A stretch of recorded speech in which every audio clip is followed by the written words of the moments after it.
we're on. So this is, welcome to the February 16th Hatfield Select Board meeting. We're just waiting to get going with those people that are joining us online tonight. So we're just going to hold off on them for a minute so that we can make sure they're able to hear us. I'm not sure why this isn't working.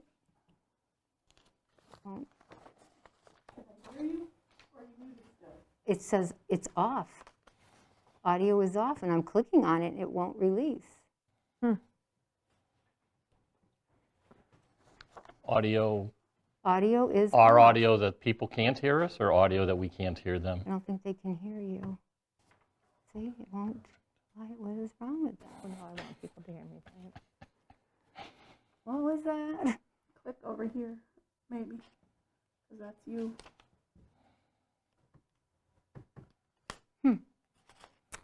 Okay. So almost a year into this, and it's still hard to manage these online meetings.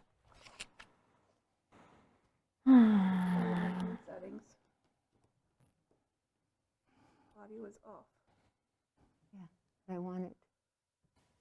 I'll hit computer. What if you go out and come back in? Turn on computer audio. Or Now something? you can unmute. That is weird. Okay. Keith, can you hear us now? Okay. Yes, okay. Never had to do that before. So Maybe I did. welcome to those folks that are joining us through the online meeting tonight. Excuse me. Before we get started, so I will call the meeting to order. Before we get started, as usual, I will read our public participation policy. The Hatfield Select Board welcomes everyone to its meetings and all other public meetings of the town of Hatfield. All regular and special meetings of the boards and committees of the town of Hatfield shall be open to the public and shall conform to the open meeting law. Executive sessions are closed to the public and will be held only as prescribed by the statutes of the Commonwealth of Massachusetts. It is important to recognize that the open meeting law affords the opportunity to listen to the proceedings but not necessarily participate. During meetings of the Select Board, an attempt will be made to find a balance between hearing from members of the community and conducting the required business of the Hatfield Select Board. So as usual, first we have announcements. I don't think I have anything. Marlene, we don't have anything. I don't think so, that I can think of. Ed, do you have Yeah. anything? No, I'm good. You're good. Nothing in particular other than to let the people know we do have some openings on different boards and committee vacancies. Yep. There are committee and board vacancies if they want to check the website or town hall. I right? thought she They're meant posted. anything else other than that. Oh, I actually forgot all about I that. knew, so- I had a feeling. So anybody who's out there listening, interested in any board or committees, there are vacancies, please go online and you'll see if there's anything you're interested in. Yeah, And and that's all I there's a have. variety of different ones, Yes. depending on what people might be interested in. And honestly, it's very rewarding to do this, so. Agreed. And if you aren't able to look at a website, you could certainly call the town hall, and people will let you know what's available. So we have some time for public forum. Is anyone present? There's obviously no one in the room for public forum. Is anyone on joining us online for public forum? Doesn't look like it. Doesn't look like it. Okay. We do have some minutes to approve tonight. February 3rd. I'll make a motion to approve the February 3rd minutes, both executive session and regular meeting minutes. Do you want to just do all of them at once? Can, sure. Okay.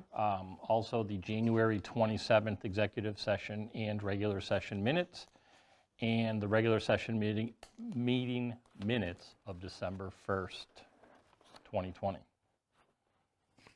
Did I miss any? So there's 5 sets of minutes altogether.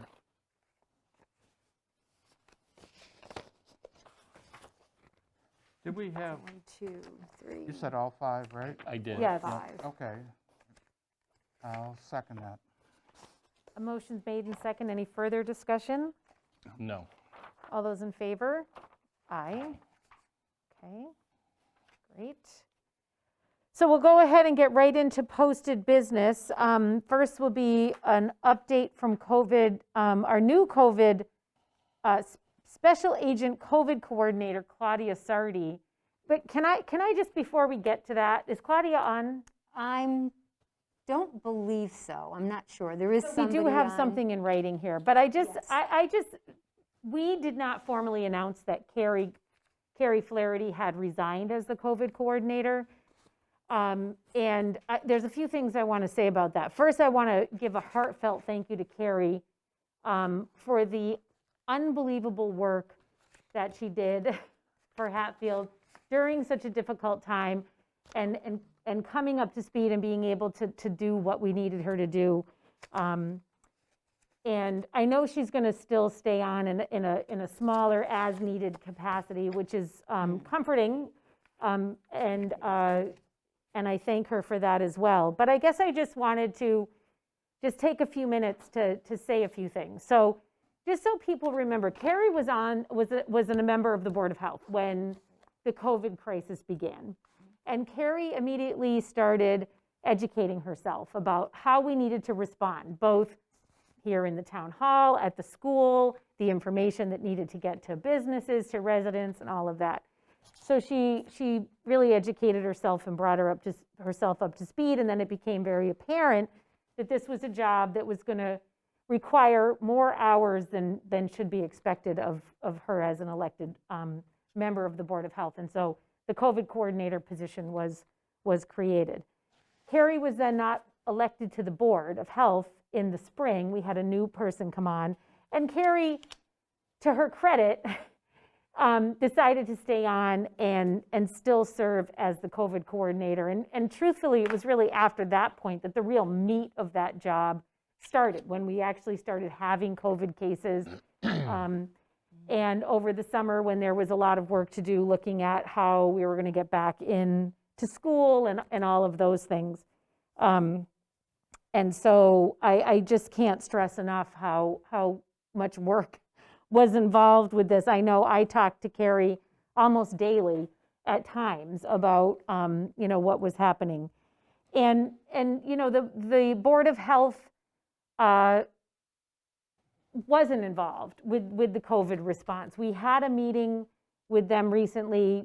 Marlene, will that be put up and available for people to watch? It wasn't one that was recorded, but by John, but it was. Meeting with the Board of Health, I haven't checked to that, because I had started to record it when the board opened the meeting. Okay. And then we closed for the executive session. But did we reopen it? But You don't know? we reconvened in open session. I just don't recall. I don't believe I had recorded that. You don't know if you recorded. Okay, because we had a conversation with them about what they had done in response to COVID and what we could expect from them in light of Carrie resigning, and really didn't get an answer. And I hope it was recorded, and if it was recorded, I would like to put that up, because I think it's really important, to sort of understand and put into perspective how little support Carrie had. And the Board of Health is the duly elected public health officials for Hatfield, and still all of this really fell on Carrie. And then I guess I just want to say that I am aware that in addition to just the enormous amount of work that was involved with this, that Carrie was also subjected to really poor treatment.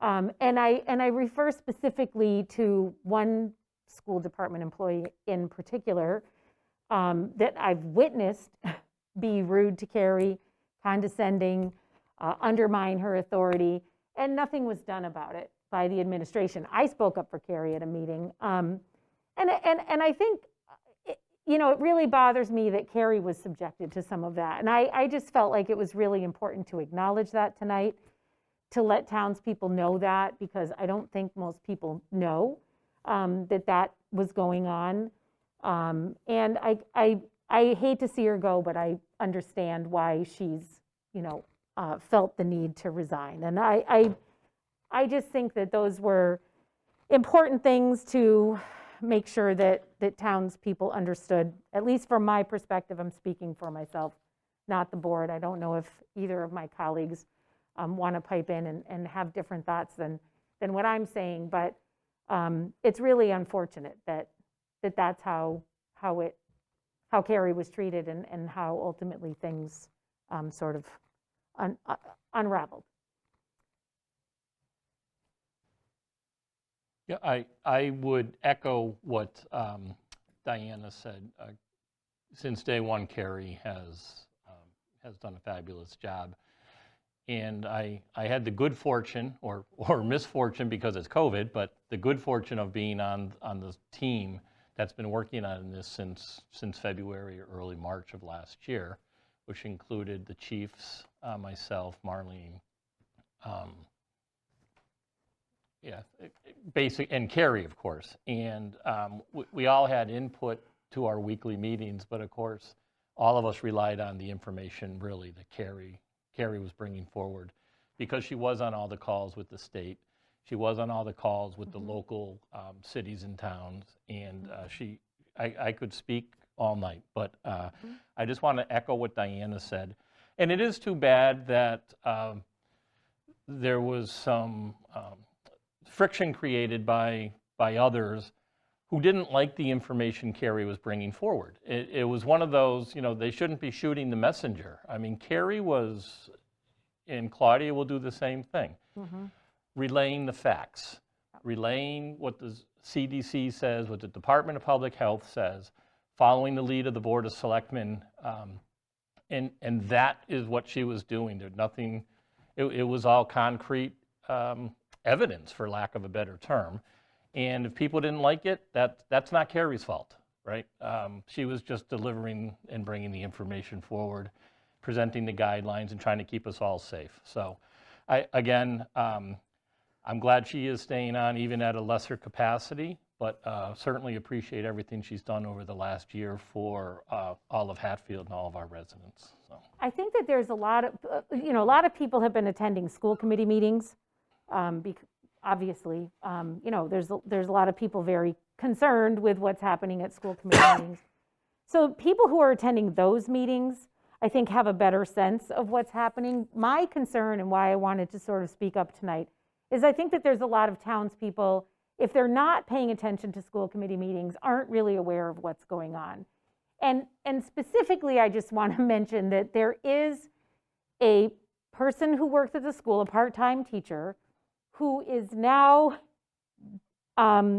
creating basically the metrics that are being used by the school administration and school committee to make the decisions about whether we're in person or remote. So those numbers, Carrie's numbers were not what was being used. Carrie's numbers from the state are not. There's a whole different formula that's been created by this employee, and that's what's being used. And I think it's important for townspeople to know that this is how it's working. It's not, those numbers are not coming through the COVID coordinator. In fact, I attended a school committee meeting, not the last one, I think it was the one before, where a school committee member who attends the metrics meeting said, we reviewed Jessica's numbers with input from Carrie.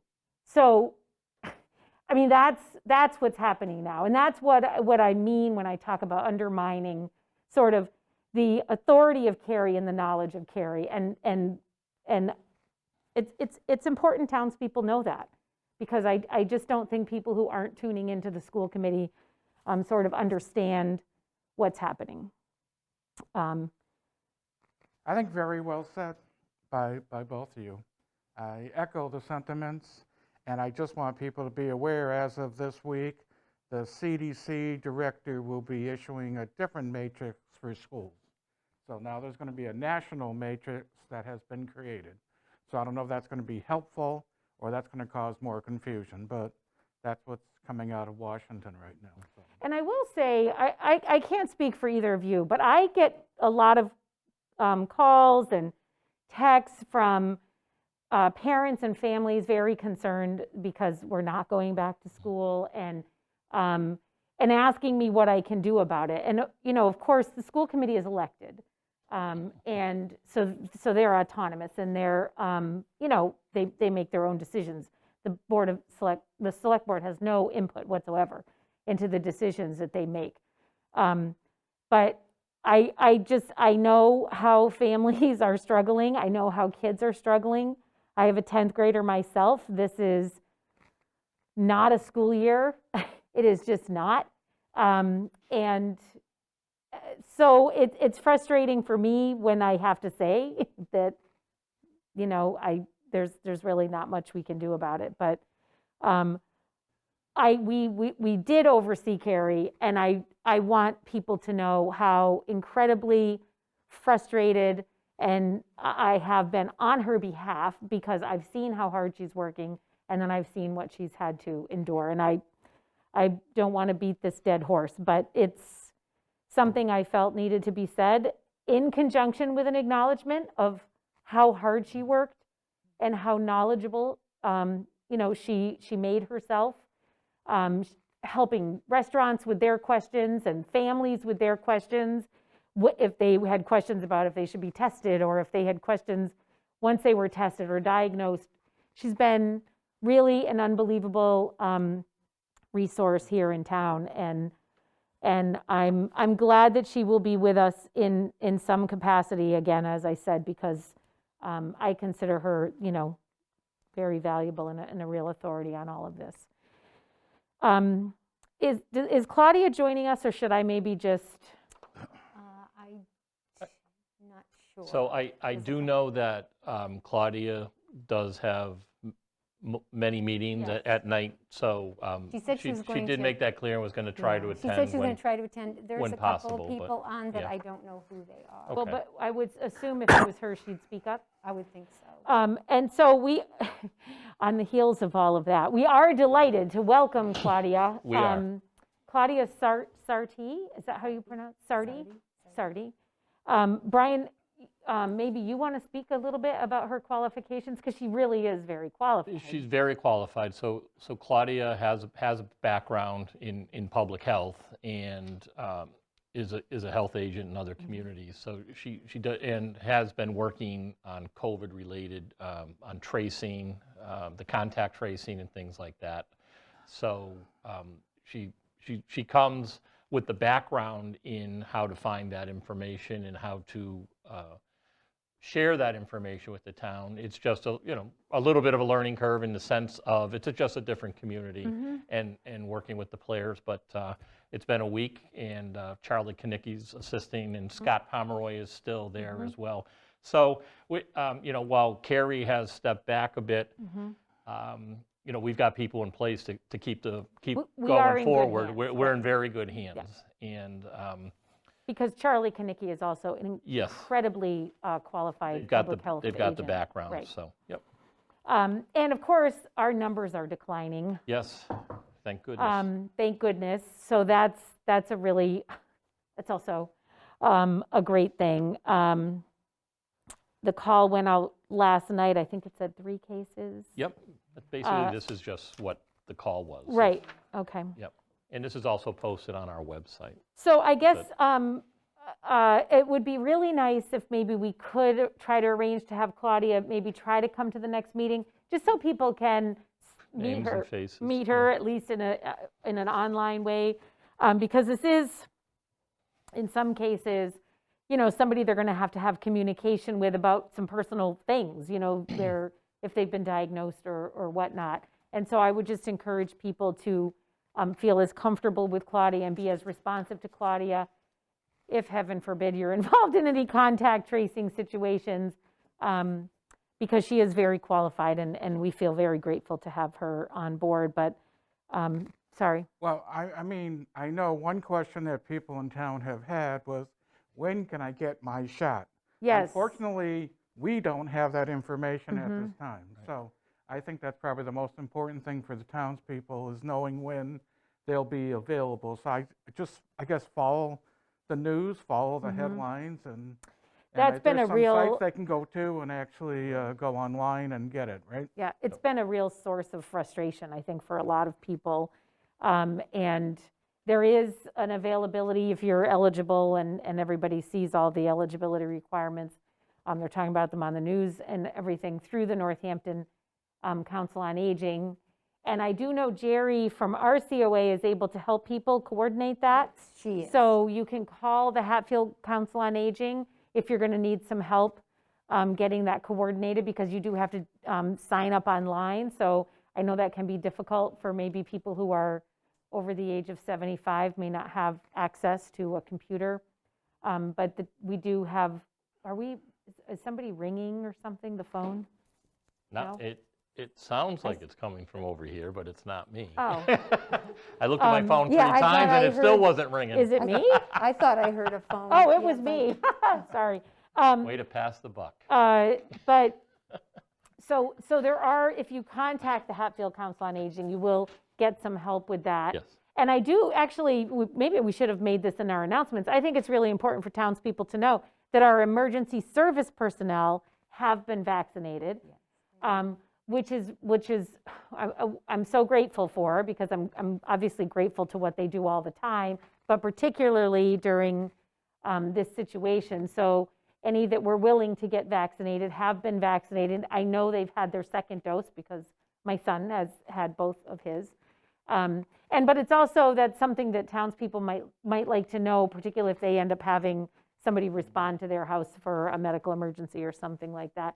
Know that our emergency personnel are vaccinated. And I'm really hoping, and I've talked with Marty, the superintendent, about really trying to be proactive about doing a similar coordination for getting our teachers vaccinated. So, the way that this is rolling out, everybody's sort of on their own with it, which that's a whole nother discussion. I can't believe it's rolling out that way, but I hope that we can somehow, do some type of coordination to make it as easy and quick and efficient as possible to get our teachers vaccinated once they're on that eligible list, which I also scratch my head. I have no idea why teachers are still waiting for vaccines. They should have been high on the list, in my opinion. And Marty did assure me that they're working on trying to do something like that if they're able to. So I was glad to hear that. So anyway, hopefully townspeople will get to meet Claudia at some point. Very good. So are we all set with that? You're good? Good. Yeah. So we have some ambulance abatements. Do we have Bob? Is he on? Not sure. I see Carrie Flaherty is on. Oh, there he is. Hi, He is Bob. on. Hi, Bob. Did you want to speak to the ambulance abatements? So this is something that Chief Gahn started a couple of years ago. I did one back in August and it was about 64,000. Basically, this is coming out to is that this is revenue that we are no longer able to collect, whether or not the individuals have either filed bankruptcy, they have aged out, or it is beyond the legal statute to be able to try to collect the funds. So my plan is to try to do this quarterly. I've been dealing with Coastal Medical Billing and also First Financial Collections. So they are the collection agency that takes over after Coastal does their 3 rounds of billing cycles to see if they can get funds. And these all have come back. So what you have in front of you is all of the accounts that have now gone past time and there is no way to possibly collect them. So to take them off the books, and I see Mr. Roselli just signed on. This was something that Stephen, he took care of a couple of years ago, and it's helping get rid of potential revenue that we will never collect. So when it comes time for free cash, it does actually kind of help us in the long run. And we're not making the decision that they're not collectible. It's a billing agency that's doing that. I think that's just important to reiterate, correct? The collection agency is the final. So they go through and they exhaust all of their options, and then they print us or send us a report that says, we can't go after these people anymore legally. So I take that report, I compile it, and that's what I essentially send to you folks, just so you can see. It doesn't, it's not actually a vote under the strong chief law. I'm able to do the abatements myself, but you obviously need to be aware of it. And then Lori will get the same copy to show that you need to take that off of our potential revenue. Now, if I understand, because we don't have any details about the abatements, which is fine, but, Correct. That and application I name, want to point out right, that the last one it was about 65,000, this is only about 21,000. But if I'm not mistaken, it's also sometimes insurance has paid their portion of the bill, it's what's left, and those ultimately are deemed uncollectible sometimes? yes, sometimes it comes out to be, so if somebody's on Medicare or Mass Health, we're only able to collect a certain amount out of it. They do still try to go after people, and essentially they're called self-pay. So Postal will try to get the funds out of them. If they can't, then it'll go to collections, and they basically go through all of their options. Some of the people that were even on this one, there was one dated back to 2005. There were some 2006s and 7s. So no, these are all past their time. So some of it is a matter of they've aged out essentially, whether the account has or the individual has, or they've gotten to the point where we cannot collect because Medicare and Mass Health only pay a certain amount. Right, so some of these may be just what's left over after an insurance payout, is my point. Correct. Yeah. Most of them on this account, I can tell you that they are past statute. I had 2 that were a bankruptcy. The rest were all actually just past the statute. Okay. So we don't need to do a vote, it's just, but I think it's good for you to, come on and discuss this so townspeople understand. Yep. And the hope is to try to do it quarterly, if not at least every 6 months, depending on how many are there. I have a new report they're working on. I don't think it'll be worth it at this particular time that I'll be back here in another 3 months, just based off of what I have on record. So it'll probably be another 6 months before I do another one, and then we'll kind of keep up with it from there. Okay, thank you. Do you have anything? No problem. No, I thank you.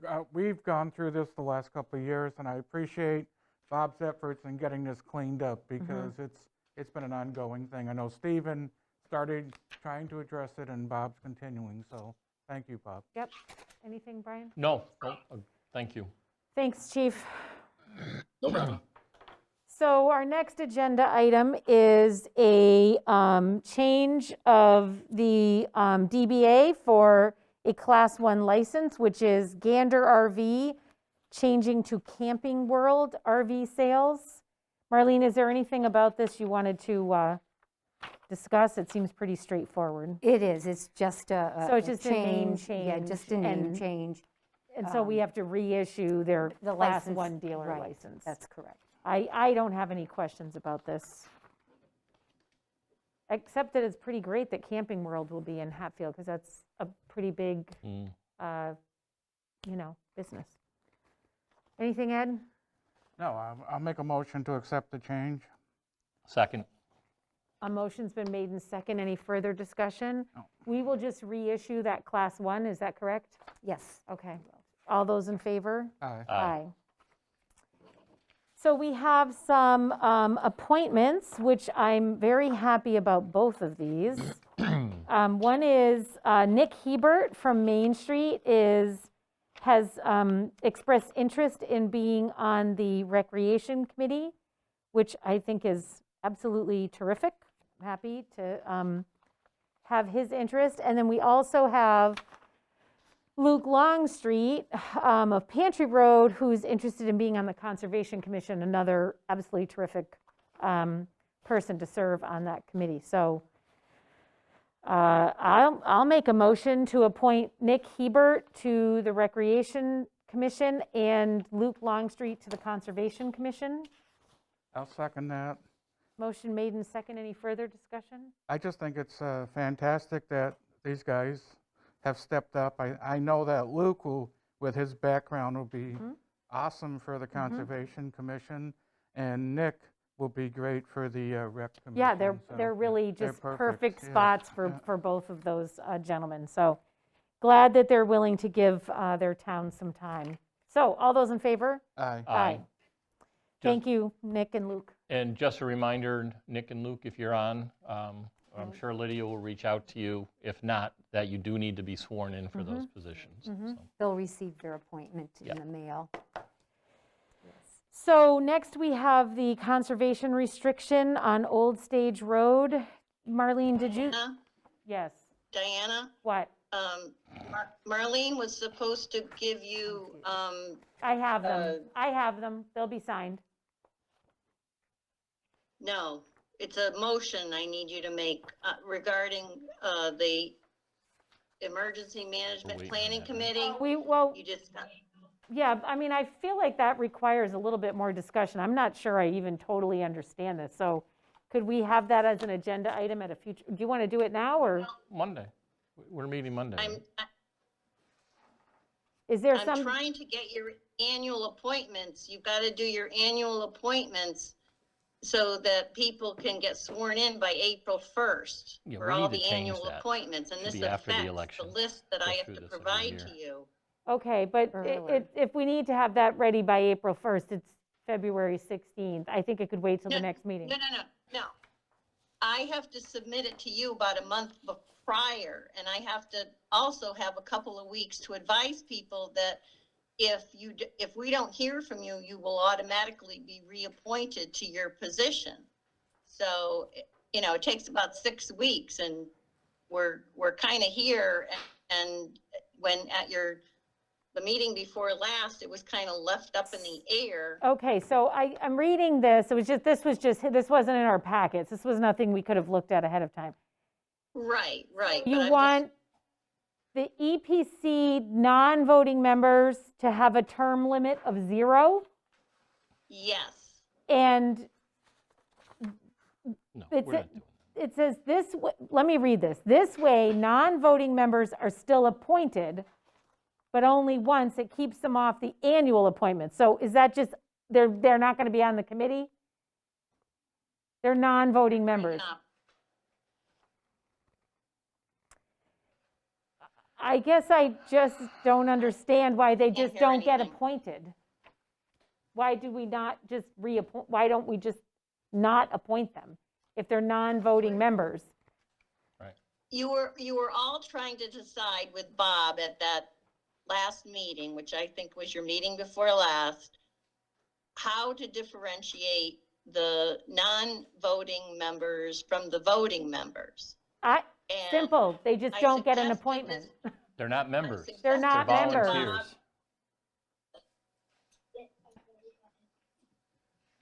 Lydia, I thought that the conversation, and Bob, correct me if I'm wrong, and anybody else, I basically, my impression after that last meeting, and we certainly had a conversation about it, but I think that the chiefs had mentioned they would like as much public input as possible to different things that are happening with the emergency management team and ideas and suggestions. So my interpretation of that conversation 2 weeks ago and what we're being asked to do tonight, which would be to appoint people without a term, basically, would be, why don't we just not appoint people to that committee and they can come when there's a meeting or not come when there's a meeting, other than the 9 voting members of the emergency management team?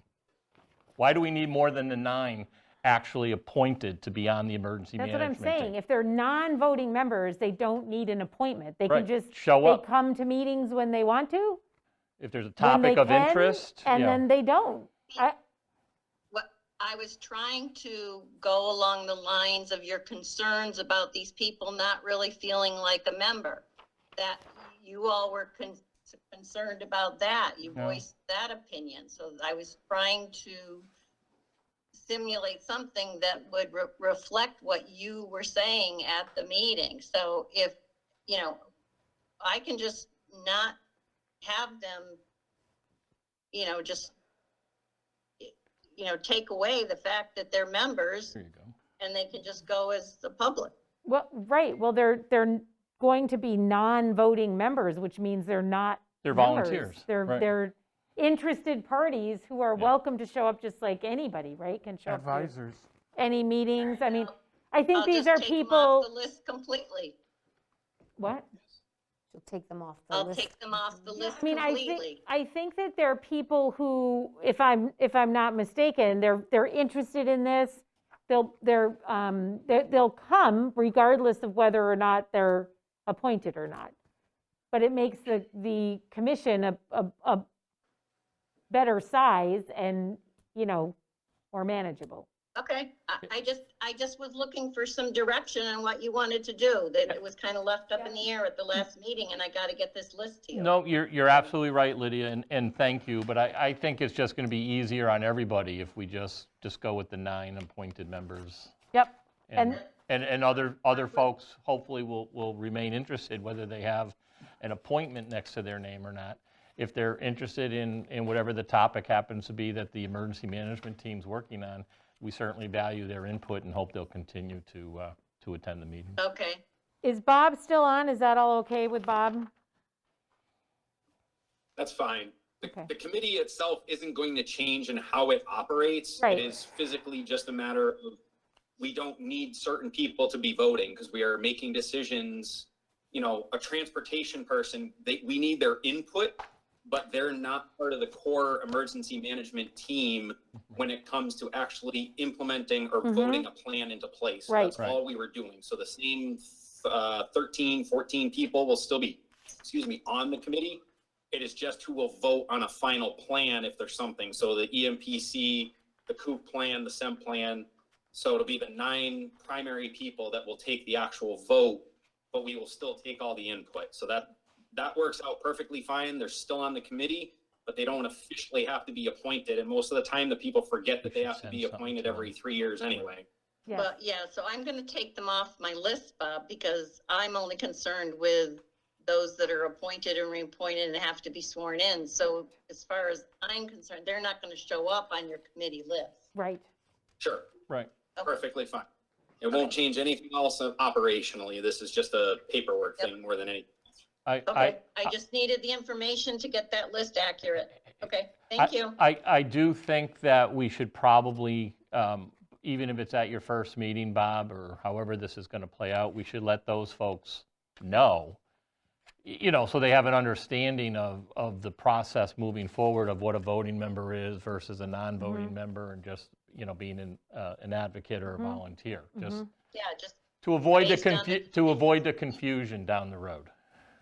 We made this decision amongst the EMPC at our last quarterly meeting, and that's what the group itself actually came up with. This wasn't just myself or Chief DeKoschak. We actually spoke as a committee. Yep. These are the core people that we need on it. So everybody was well aware that you're still going to be on the committee, but these are the people that are really going to make the final decision when it comes to an emergency plan for the town of Hatfield. Based on the input from the committee as a whole, so that's great. Correct. Yep, makes sense. So they were already aware of it at our last quarterly meeting of how this was going to be moving forward. Okay, Great. thank you. Thank you. thank you. Thanks, Lydia. Thanks, Lydia. Yep. So next we have the conservation restriction, and there's 2 of them. There are 2. One's on Old Stage and one is on the Jog. Jog, yes. And so is there someone on the meeting to speak to these? Is Mr. Westover joining the meeting? No, I guess not. Okay. So the parcel on Old Stage Road is 2.362 acres, and on the Jog is 1.907 acres. And so these parcels will be available to the public for hiking purposes, trails. And both, so the owners, Michael and Isabel Morantz, who own the property on the Jog, and Michael O'Toole, if I'm pronouncing that Paul. correctly. Paul O'Toole. Okay. They both are participating in the Conservation Land Tax Credit Program and through doing this conservation restriction. I've been working with Conservation Works LLC, Pete Westover, who has represented these owners, and the conservation restriction has been reviewed by the state and also by town council. Oh, okay. Are these, is this prop, because there's a map here, but it's just so minuscule that my old tired eyes can't really see. Are these parcels contiguous with some of the other conservation lands up in that area? It's kind of hard to tell from what we have. You know, and I Not that it actually- matters, it's just a Yeah, question that I have, I just, And it's interesting you asked that, because I had pulled out a map, as you know, where we're developing a trail up on White Rock. And I was looking to see if it was anywhere near there. I believe that trail is further, Is- might be is there further anyone on the meeting south. that wants to speak to this at all? No, okay. I mean, you know, putting conservation restrictions on land, particularly up there, is a wonderful idea. I don't see a downside to it, so I don't have a problem with either of those.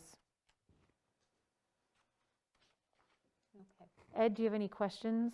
No, do we have to vote on this? Yes, or- I was just going to say, I'd ask Okay. if the board would vote to approve both of these restrictions, and then there's documents There in the is signature it just folder. my, oh no, the whole board, and it has, Board, and it oh, all has to be notarized? yes, so I just So we realized can't you sign can't these sign tonight. Need to Okay. do that in front So of we'll a need to notary. make arrangements with Lydia. Lydia, is she the only notary in the building? Jen is also, but she's away until Okay. Thursday, I believe. And Elena.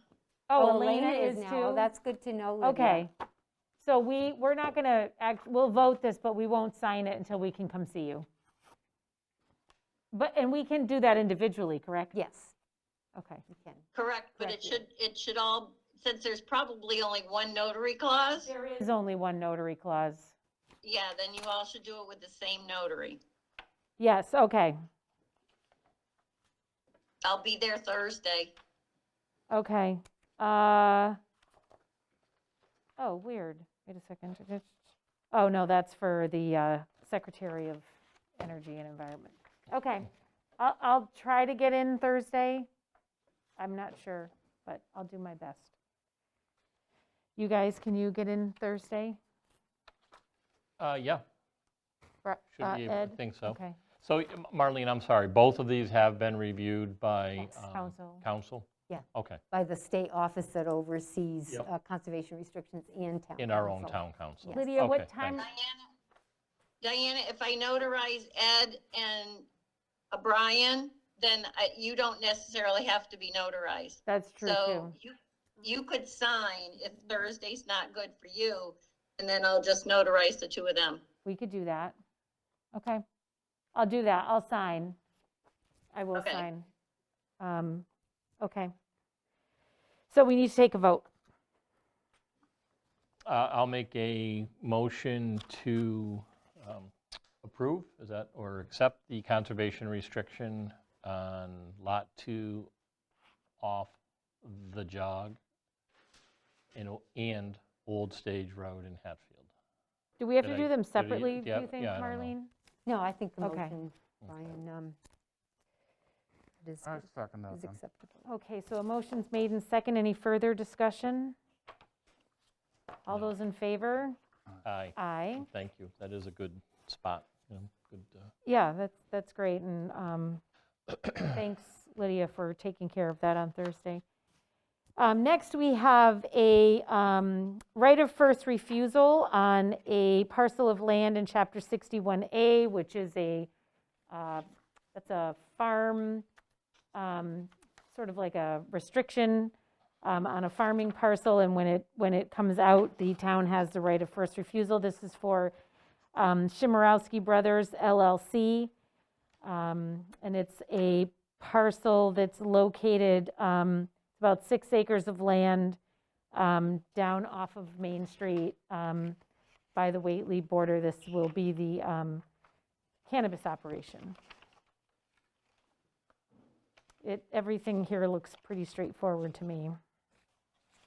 This is where the town gets the first option to acquire the land because it's been in Chapter 61A, and we would just have to exercise our right of first refusal and say that we don't want the land, which I would hope we don't want the land.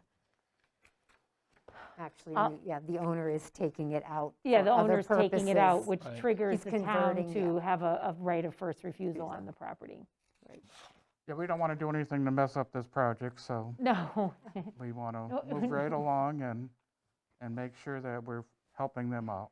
So yes. I guess I'll make a motion to, let's see, this is notice of non-exercise of first refusal option. Right, that we will not exercise That our, we will, I'll make a motion that we will not exercise, our right of first refusal. yeah, all right, okay, sounds good. Second. Motion made and second. Any further discussion? This will also That need to will- be yes, notarized. Thank you, Be a requires a same notary. thing? Can I sign it and then they? No, they- it's just you. Oh, it's just me. So I'll stay home Thursday and you and Ed can come and sign it. Well, it does say by its Board of Selectmen. It does say. Come on. it But there's only does. one. I understand that, but So can we do the same thing, Lydia? I sign tonight and they sign and get notarized? Oh, come on, man. Sorry, is there only one notary clause? yes. There's only one notary clause, but it says Town of Hatfield by its Board of Selectmen. And there's one signature line. Right, but it's 2 out of 3. Okay. Okay. And I think the notarization is really just to be able to get it on record at the Registry of Deeds. It's, I think, if I remember correctly, it's Yeah. been a while, that it's a Registry of Deeds requirement, and that's why you have a notary there. But Yeah, and it is talking about only one person, to be honest with you, Diana. If you read does. the part for the notary, it just says this person above Oh. type thing. And I mean, That so- could be a typo. That could be a typo. It That could be, anything. yeah, But just- yeah, Diana, go ahead and sign it, and then I'll notarize the other 2 guys on Thursday with the other document. Okay.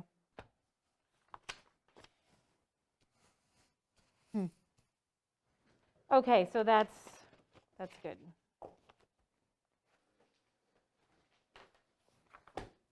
And did we actually take the vote? You didn't, No. I Okay, made a all those in motion. favor? Aye. Aye. Aye. Aye, okay. Okay, next, we are joined tonight by our auditor, Tony Roselli, to discuss the FY '20 audit overview. Our finance committee. Is the Finance Committee present as well? Let's see, yes, we have Daryl, Kim Baker, and Diane Wazowski. That's all. Sean is not going to be with us and Betsy is not going to be with us. So the 3 of us are all you got tonight.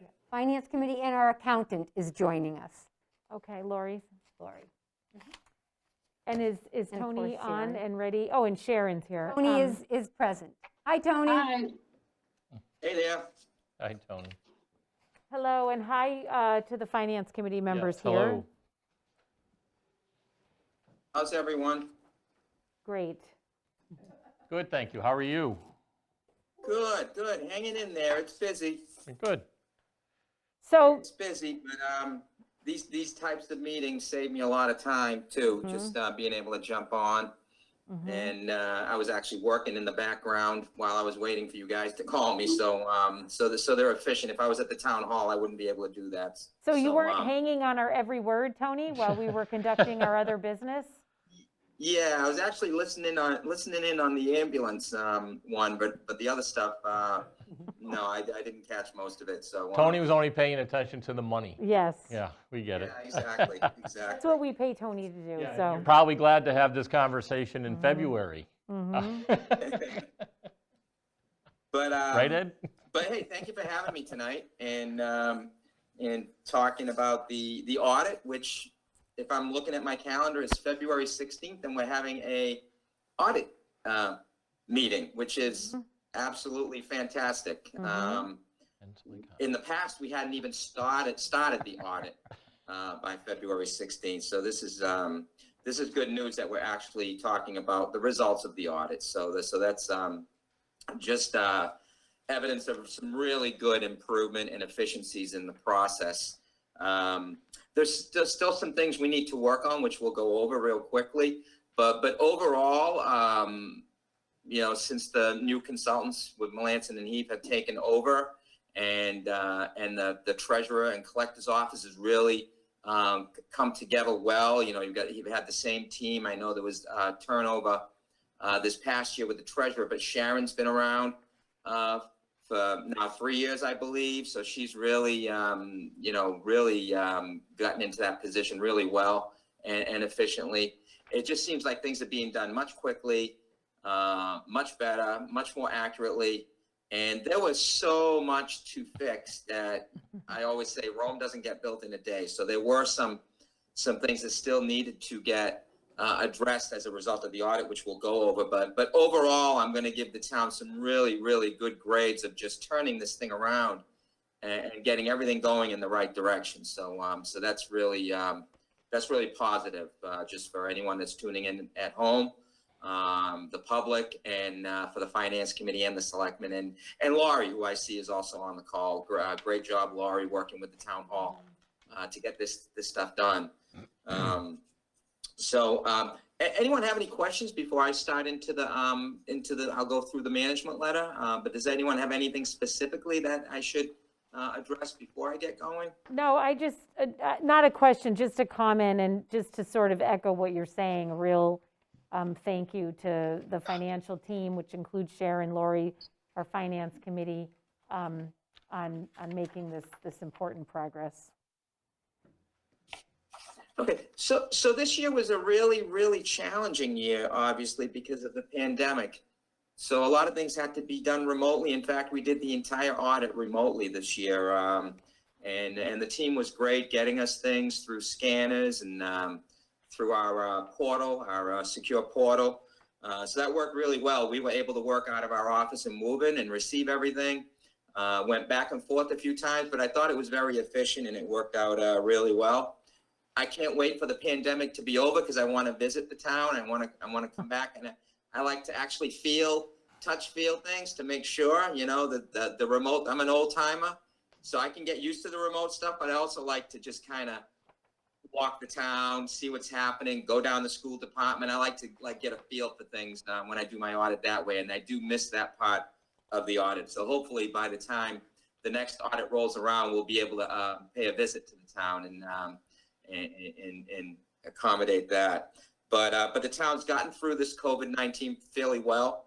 From a financial standpoint, the communities, the smaller communities on the western part of the state or the Midwest part of the state have not gotten hit as badly as I call them the greater Boston communities. I have clients all over Massachusetts, so I've got a lot of cities right around the city of Boston that really for a while there were cringing on the state aid because there was doubt as to how much they were going to get for 2021 and to see if they could even balance their budgets. The state did commit to level fund.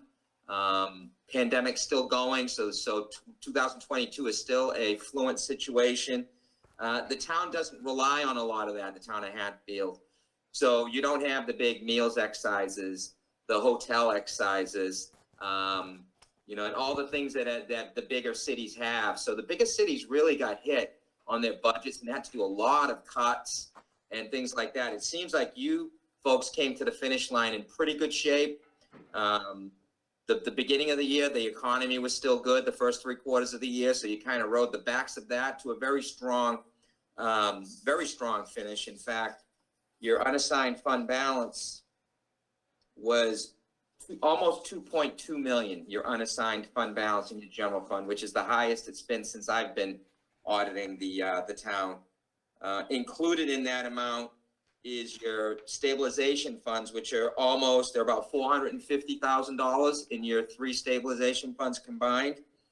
And the rest of it is basically general fund money that normally would result in free cash, but you had a lot of hits to free cash because of the deficits that we're going to talk about. But overall, if you were getting a bond rating right now, the bond rating people would be looking at your unassigned fund balance and saying that's very healthy. It's about 20% of your expenses. So being above 15% is kind of what they look for to put you in a good category. So you've cleared that, and that's good news. So financially, you did well. You got to the finish line. The financial issues that other communities are going through didn't really hit Hatfield that badly. So, that's good news. Any comments just on the financial aspects of the audit? Okay. None from me, thank you. I'm good. Ed, anything, you're good? Okay. So before we get into the, some of the findings, I just want to talk about a couple of informational items. And not that I saw any of this, and I wouldn't be talking about it publicly if I did, but I'm reminding all of my communities, just look at your networks, make sure things are secure.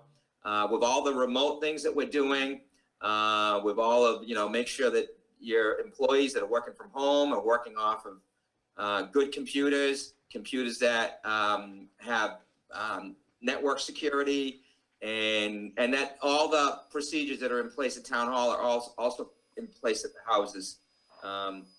This COVID situation has created a nice area for the hackers and the cyber fraud to really start sniffing around and seeing if they can take advantage of things. So I just want to put that out as a reminder. You don't want to be on a newspaper headline for a security breach. Just make sure that's something you guys are addressing.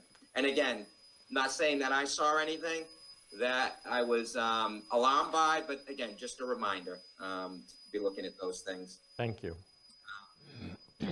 Secondly, this is for the accounting office. There's a couple of new GASBs coming up. So nothing that really affects the Massachusetts way of accounting, but when we do our financial statements, we'll be asking for a couple of extra things for fiscal 21 and then again in fiscal 22. So don't have to spend a lot of time on that here. We will spend time on that with Laurie in the Treasurer Collector's Office when the time comes to collect that information. And this is here just as a reminder that we will be asking for information on leases and other types of things. Okay, now we can get into the findings and recommendations.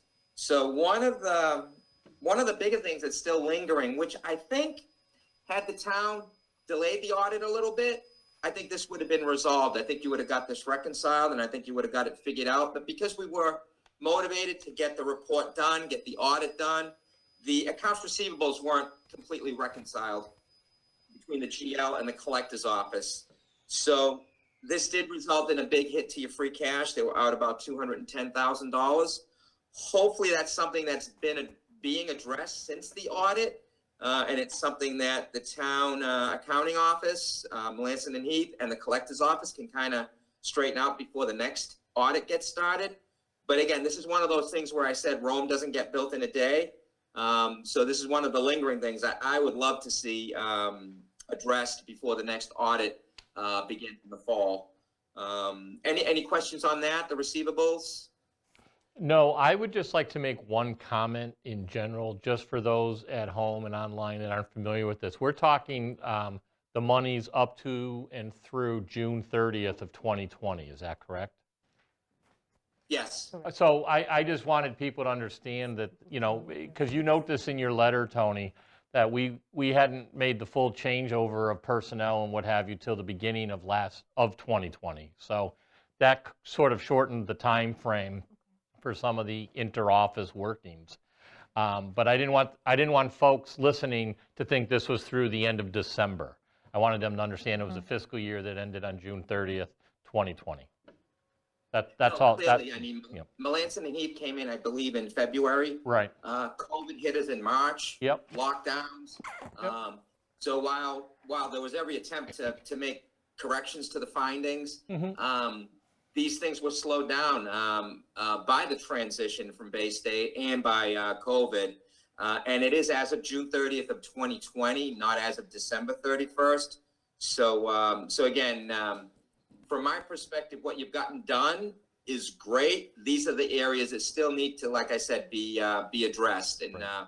And if you can get through these things by the time the next audit begins, I think you've done full circle. I think you've done the whole thing, and everyone can be really proud that you basically fixed 99% of what was wrong 2 years ago. Could I just ask that everybody who's not speaking mutes their microphone, please? Yes. We're getting some feedback. Thank you. Sorry, Tony, Okay. Go ahead. Okay, next is a cash variance. It's about $50,000. This has existed for 4 years. So your actual activity each year is balancing. There was a variance 4 years ago that popped up for about $50,000, and that same variance, give or take $1,000, exists through June 30th of 2020. So my suggestion would be that if it continues to exist every month, and this is affecting your free cash, it's actually lowering your free cash when they do the math over at DOR. I would at some point say, just have the town raise it in the tax recap as a deficit. Get rid of the variance of $50,000 and move forward with variances that are very small. Typically, a town like this would always have some sort of variance, $500, $1,000. It's never perfect just because there's so much activity going back and forth between the two offices. But at this point, it's been consistently about $50,000. So I am making a recommendation that perhaps you put it on the tax recap. And I'm not sure if it was done or not, because this draft was out before the tax recap got set for 21. And if it still hasn't been done, maybe consider it for the next tax recap, if the variance. Yeah, it hasn't been done yet, Tony. We plan to do it next year if everyone agrees. And is there any way we can understand why that exists from 4 years ago? I know people watching this may have that question. That's an obvious question. Is there any way we can explain that? There was a lot of effort to try to find it. There was, the town even brought in a forensic auditor to look at collections and receipts going back and forth from the collector's office to the general ledger. And that was the residual impact of a much larger variance.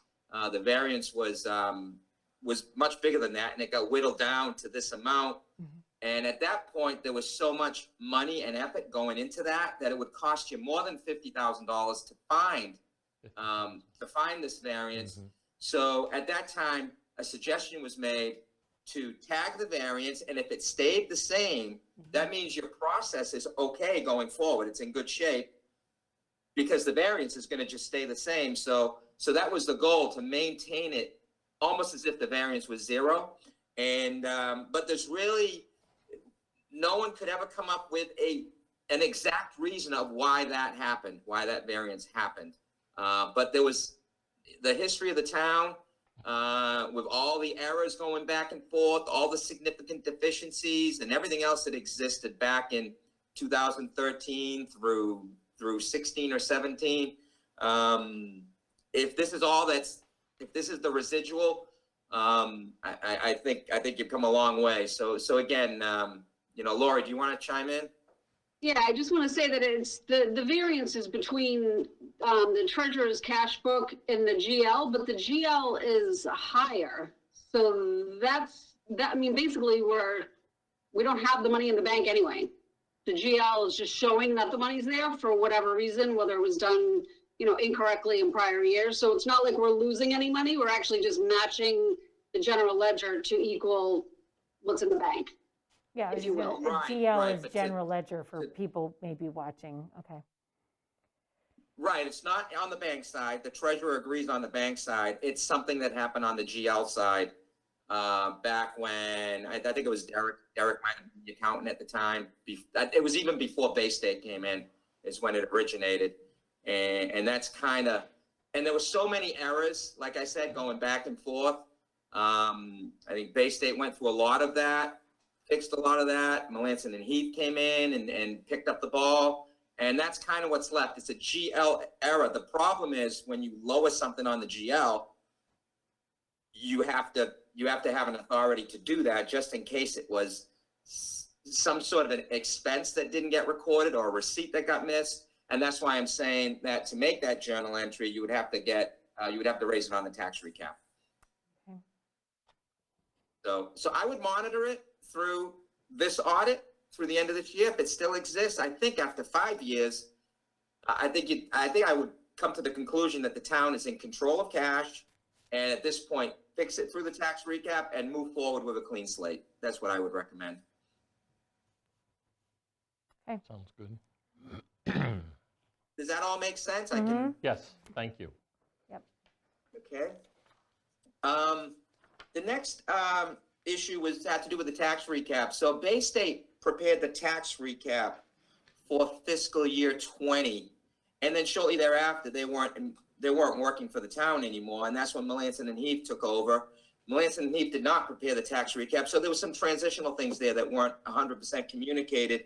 Some transfers didn't get made that were directed to be made on the tax recap, so the free cash was submitted incorrectly. From what I understand, the balance sheet was resubmitted, the free cash was recalculated, so the impact of this has now been corrected, but at the time of the audit, it was still an open item. Correct. We just got that email last week or this week to correct the free cash. So, yeah. Last that's week. been corrected. Yep. So, yeah, there was a chance that free cash was going to be overstated, which would have, which could lead to, you know, inappropriately appropriating something that doesn't exist. So I'm happy to hear that that was corrected. Okay, next we talk about deficits and variances. So your free cash could have been higher, but we talked about the receivable variance, which is 210,000. We talked about the cash variance, which is 50,000. There were some capital projects that had not had a borrowing had not been borrowed before the end of the year, but had been spent from. So that was about 163,000. There was some deficits in police detail, about 28,000. There's a small Chapter 90 deficit, which is a highway deficit for 8,500, and then a bunch of other smaller ones for about $13,000. Together, those equal about $500,000. Your free cash, when the DOR sees those variances, they take the calculated free cash and then automatically reduce it by the variances.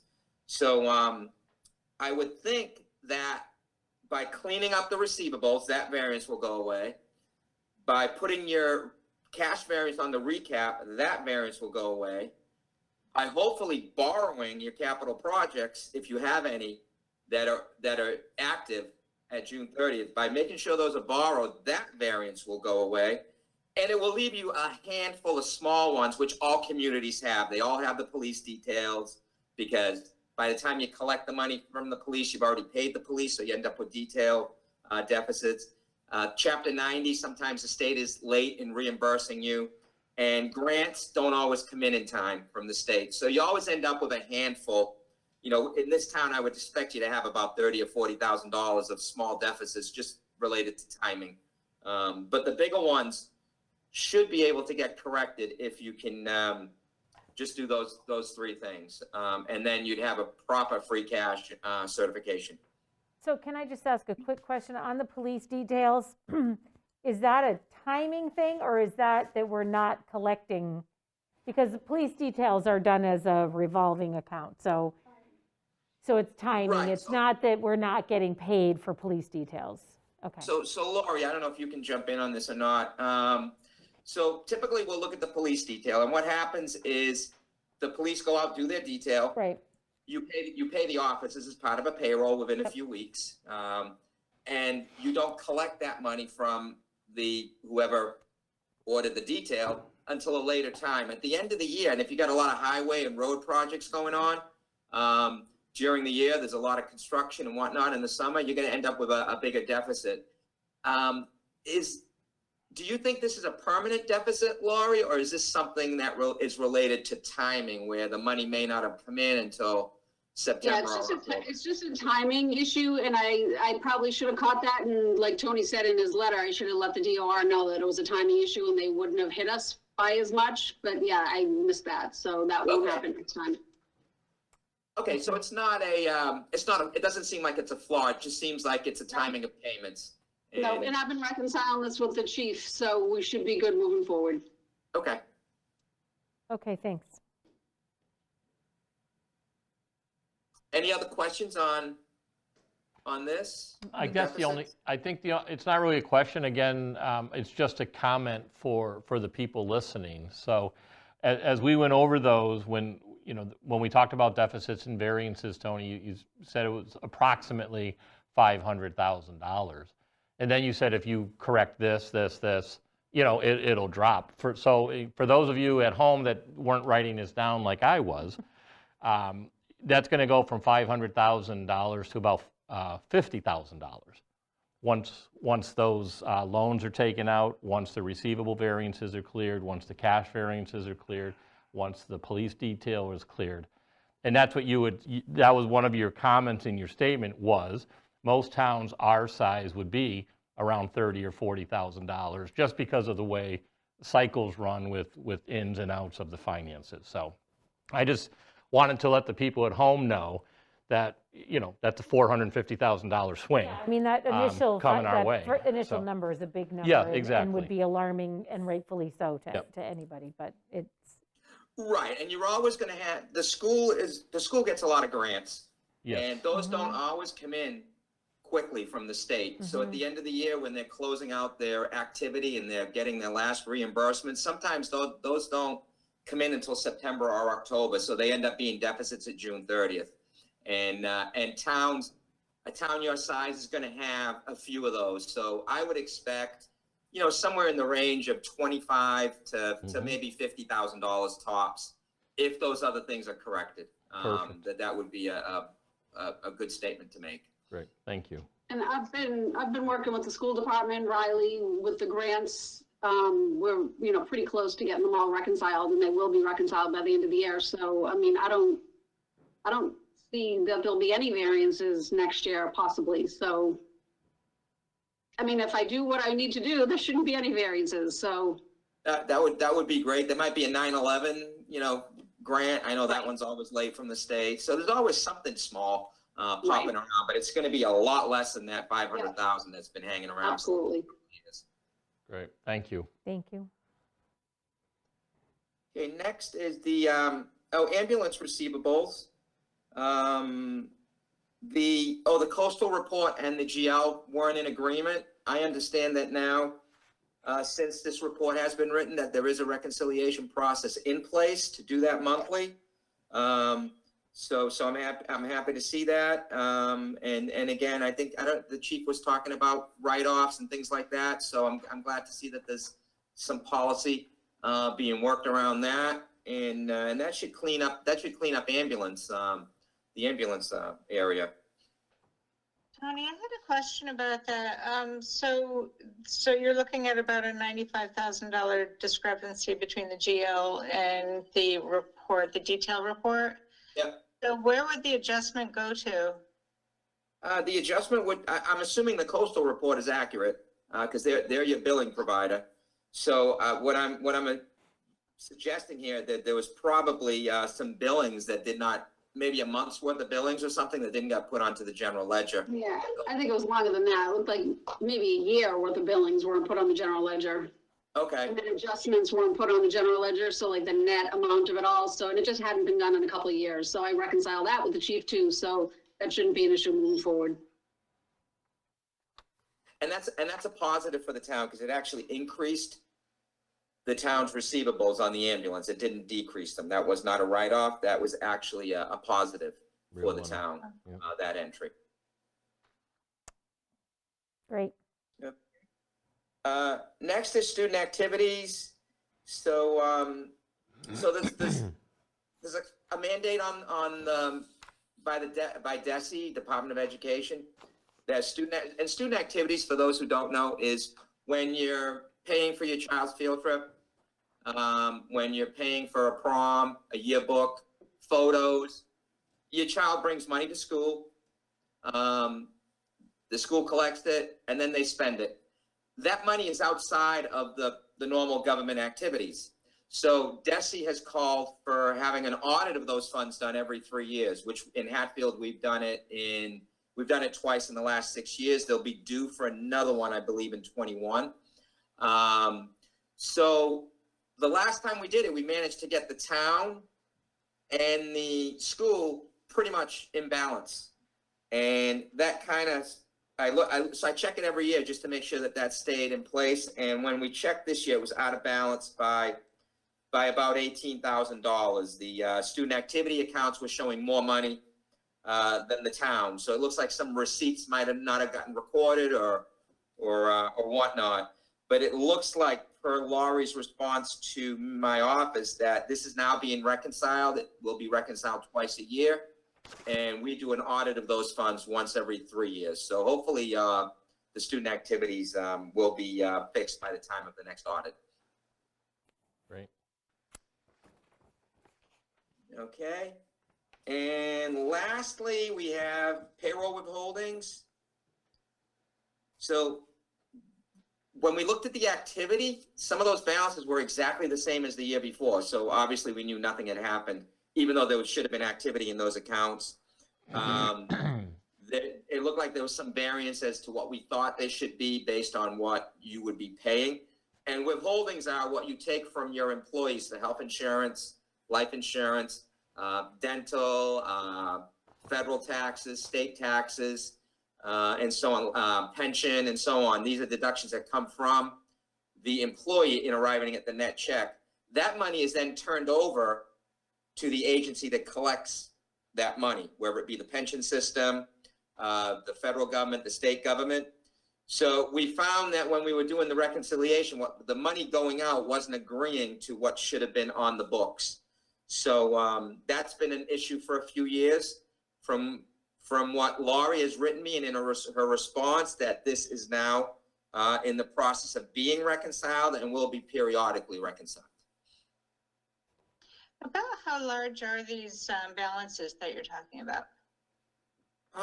Laurie, can you help me with that? I don't have it in front of me. I don't have it off the top of my head, but I can probably pull it up. Because on the balance sheet, it's grouped with the payroll accrual, so it's really hard to tell how big of a problem this is. About a $40,000, $45,000.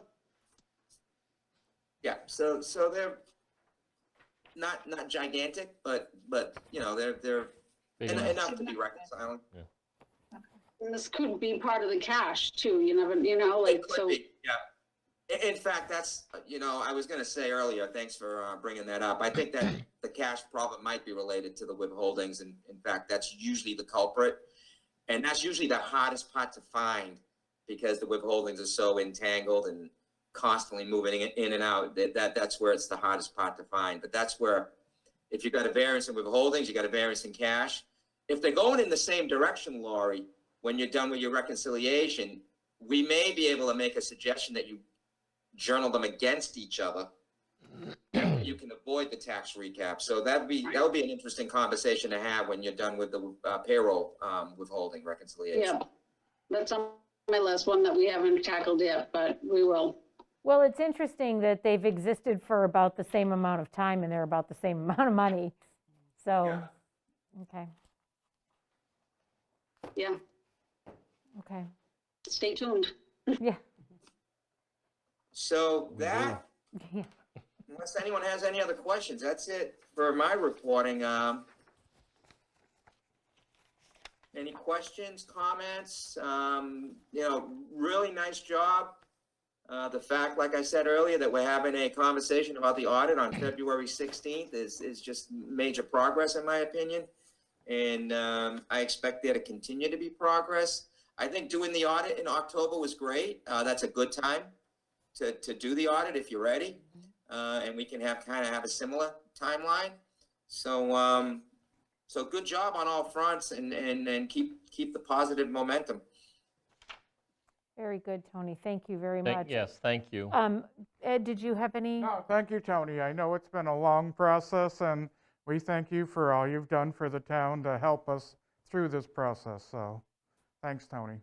And these, when I get these that have a lot of problems and, they need some help, I don't like to walk away from them. Like I said last time I spoke to you folks, I like to see these things through, even though sometimes it can be frustrating. And I'm glad we stood the course for you guys because it looks like there's going to be a happy ending here.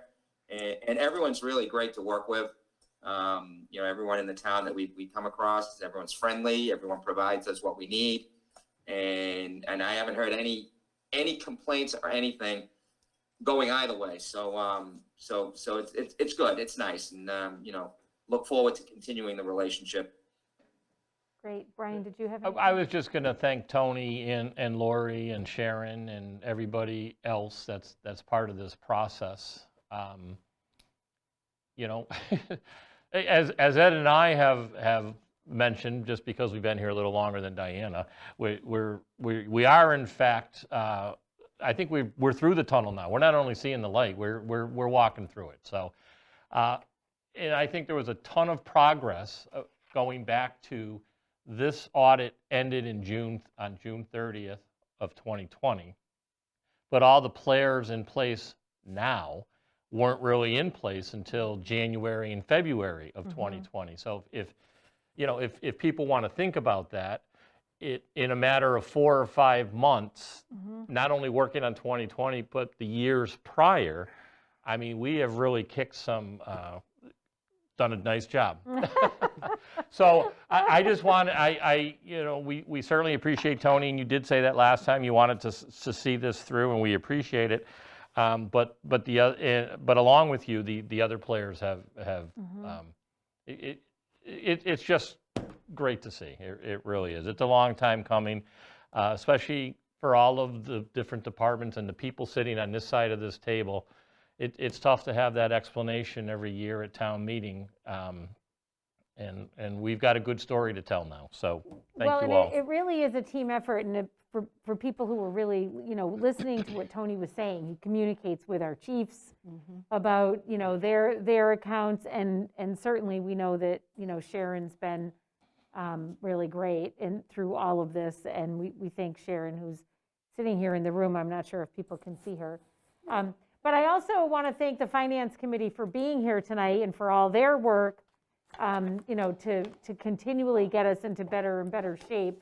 And I just didn't know if maybe any of you wanted to say anything before we wrap this up.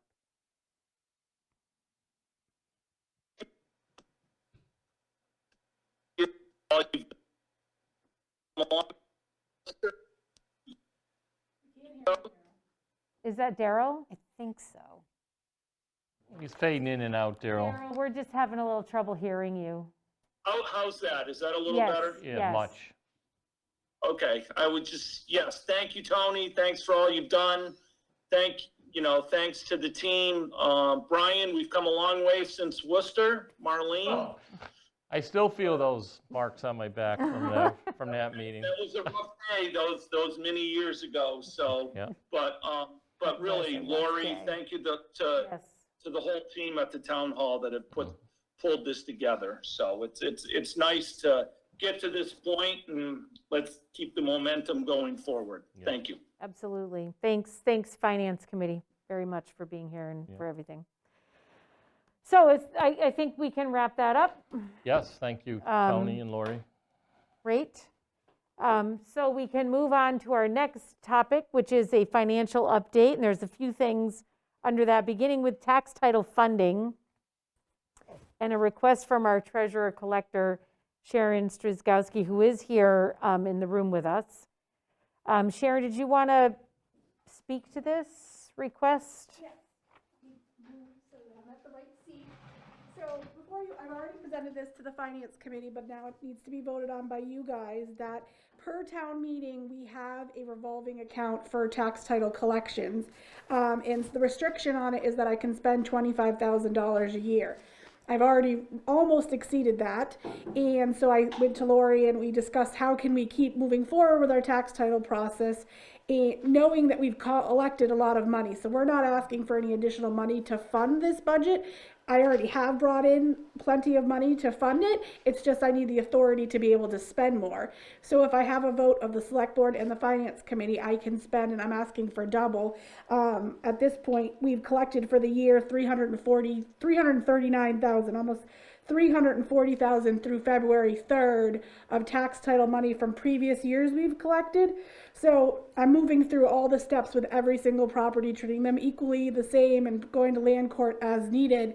But we still have $647,000 out there that we could collect, and that costs money to do it. So I think, being that it's already February and we only have to go till June, $25,000 will certainly be a realistic number of what I need to spend. But at the same time, like I said, we're not asking for additional money. I have the money in the account for money I've collected. So we've made forward. We've definitely redeemed some properties, so that's really good. We just have some more that, unfortunately, we've got to work through the process to get, legal involved, and that's when we have 8 people on payment plans now, so that really has made a difference in trying to make a dent at things. So that's our goal. We don't want anyone's house. We just want to get people paying back their money. Right. And just to explain, because people watching this Yep. might not understand. So tax title is basically properties that are way behind. And it could even be a year. So Well, behind. behind. When I and they're- started doing this a year and a half ago, and Laura Lee left, it hadn't been done in years. We're current. I do this as a yearly process now. Taxes are due May 1st, and by June 30th, that's when we say you're late. So at that point, I start the process of sending demands, sending letters, and I advertise in the paper. So by October every year, I'm putting the prior years in tax title. That protects the town. So if you were to sell your house, you have to pay us off first. Right, well, you So- have to anyway. If it's not in tax title, they could theoretically sell their house and not pay their back taxes. Because the way the legal writing is, if someone doesn't request a municipal lien certificate and it's older tax and we haven't done our steps, we're not protected because there's no lien on the property. So if someone sold it from owner to person and had no legal involved, there is a chance we could lose out on the money, which is why these steps are in place to protect towns so that you can't go and sell it without paying us. So we go through the process with every single parcel so that yearly we're up to date with it.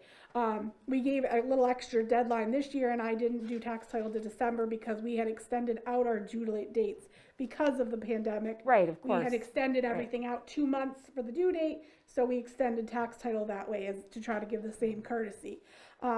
We have a really good, I mean, we just had the February through due date. We're at 94% collection. Wow. So we're still doing really good about getting our money in, and luckily Hatfield people are still able to pay their bills. So I'm very fortunate that we're and I think they know that they have to now, where before it wasn't as much of an, there was no penalty to it because no one was going after them, where I'm very consistent about doing that. So this is just protecting the town's interest. And then on the other side, though, this is how it gets our money in the bank and gets us back to where we, I pay my taxes, I want everyone else to pay theirs. Yeah, I mean, it makes sure that everybody pays their fair share and, Exactly. Okay. So it's just, like I said, it's not gonna cost anybody anything. It's just the approval for me to keep moving forward with these cases. Well, I'm no math whiz, but it seems like if we're going to allow there to be $50,000 in your budget for the various things needed to collect tax titles,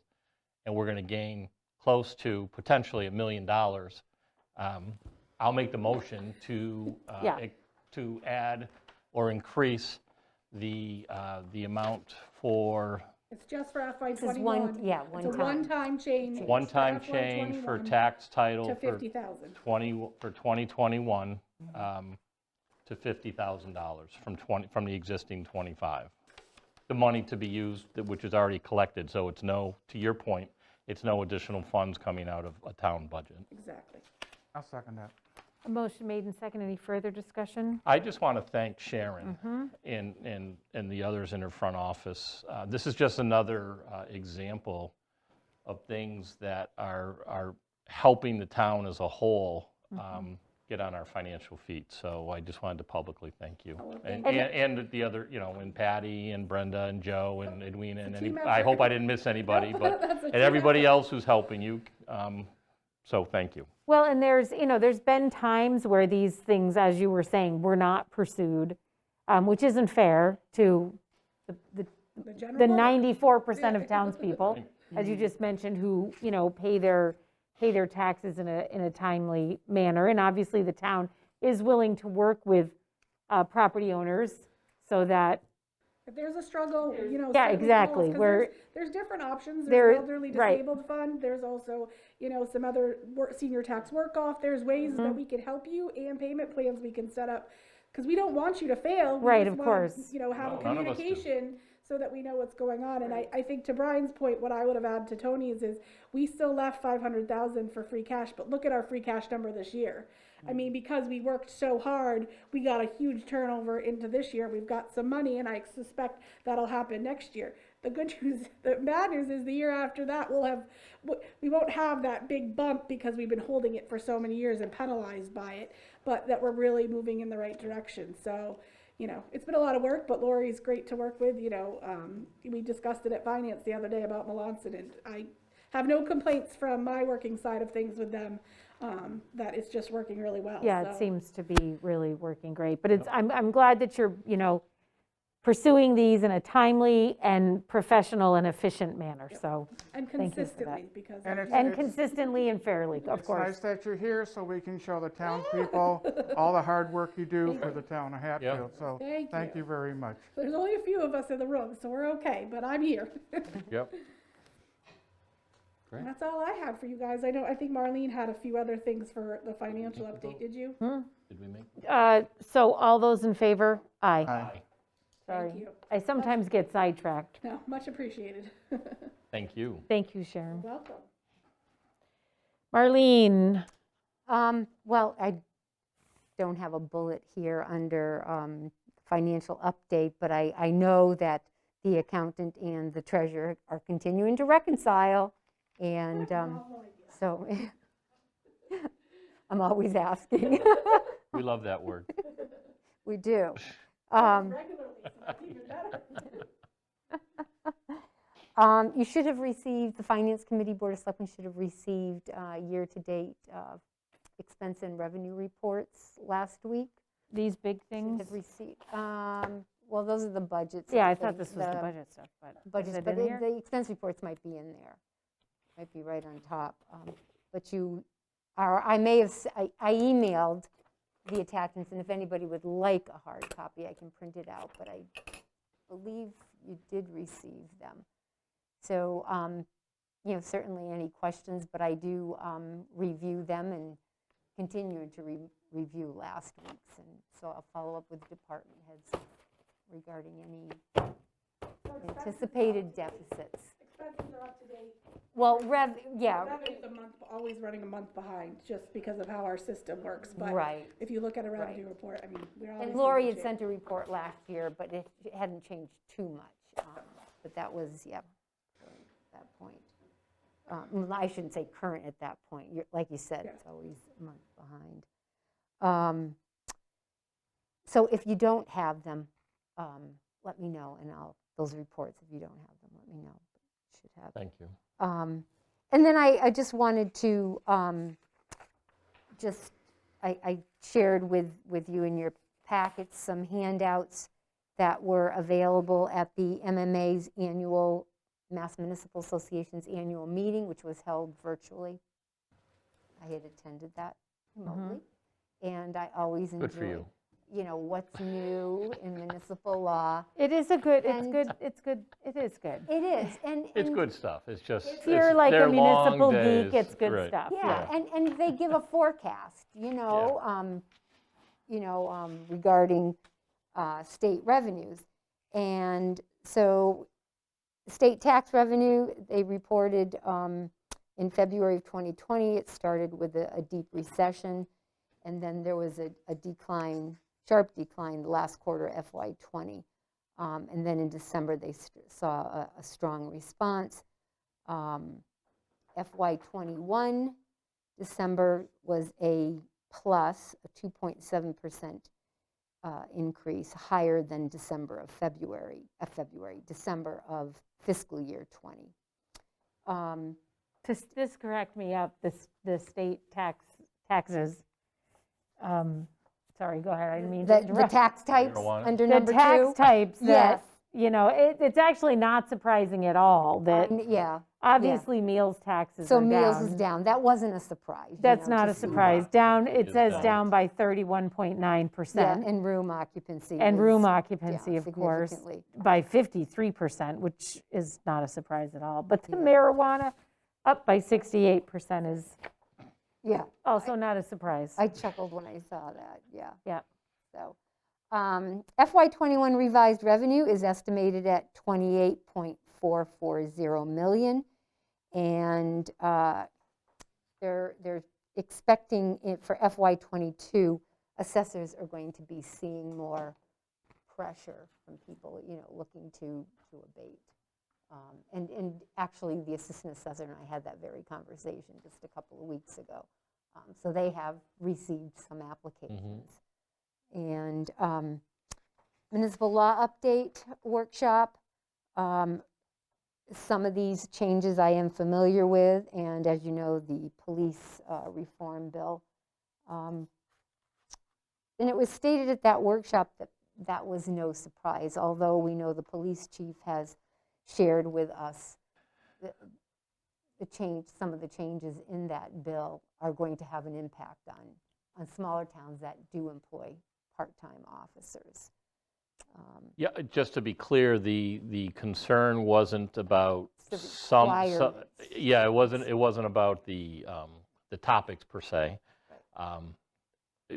But it was about how we're going to employ and train. The training, the the part- requirements. Yeah. Retaining. And retaining, Certification, yeah. It's a Which certification. has always been a problem, it's just going to become more difficult. Right, Yes. right. Also, there were some changes regarding the open meeting law, and of course, that was a result of the pandemic.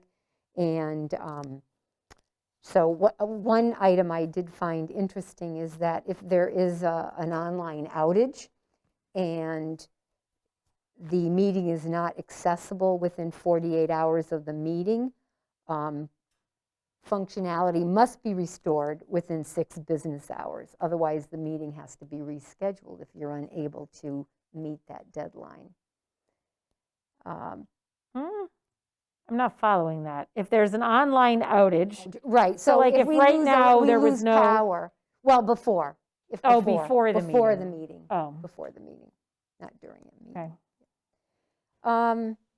Any meeting that's held by Zoom or social media, the chair must identify by name the members attending remotely. So if members of the Board of Selectmen were attending remotely, we need to. Can we go back to the to that first one? Sure. I think what it's saying is the meeting notices posted online. If there's an online outage, Correct. the AG correct, guidance on the states website. if the notice is inaccessible within 48 hours of the meeting. Right, so if the That's meeting, the notice on the website correct. Oh, is not available. Functionality okay, must be okay. restored, yeah. Right, Okay. the meeting notice. I'm sorry, I didn't. No, realize that's what- okay. I just wanted to clarify that. I mean, I think we're saying the same thing.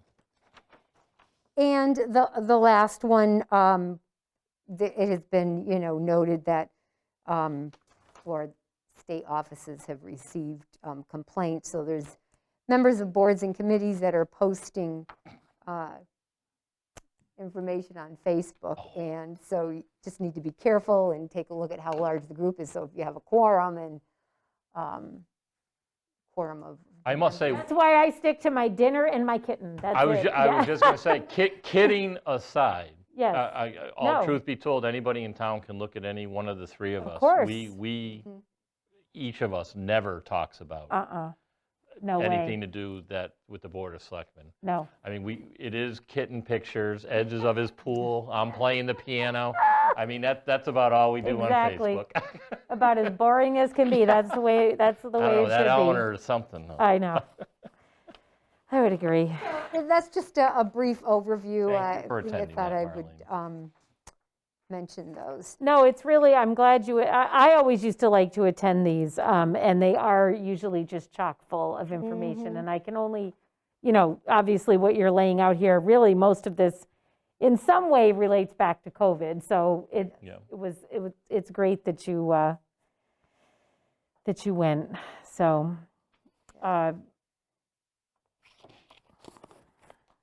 I do wish And- they weren't in January every year, however. That's Always in Boston, always in January. yeah, and I used to go for years and years, and there's almost always a snowstorm. there is. It seems like there Yeah. always is some storm. In one year, many years ago, I drove down there in a storm, and it Yeah. was awful. I've done the same thing many times. So I wish they would change it, yes, to a different time of the year. But you it's a know, good time of year in terms of the ebb and flow of municipalities, and True, and right. things it's like before that, right. budget season and Yep. town meetings and, Right. so. Yep. So I did not mind, attending remotely. Yeah, that's So nice. it was just That's nice. a couple of hours, so. So that's all I have for our financial update. Sharon, did you have anything else you wanted to add? Okay. So moving along, PVPC, Pioneer Valley Planning Commission, Diana. addressed a letter to the board, or to the chair, and they're going to be, they're starting their Transportation Improvement Program, better known as the TIP. And our Joint Transportation Committee membership representatives from the town is the DPW director and the highway lead, and there won't be any changes in that membership. It's been confirmed with Phil. And I asked Phil if he would be submitting any projects for the TIP, and he said he would not be. So, and attached is just a spreadsheet, which is a list of projects and the municipalities associated with those projects. I actually attend these for Franklin County, and it's really, the meetings are really interesting. Yeah, in the past, I did Hatfield's it been I pretty did it when I active. was on the board before, I was the TIP representative. And I would go with Jim Reedy. Yeah. We would both go. But it's great to have Phil and Garrett. Okay. So that's all I have under,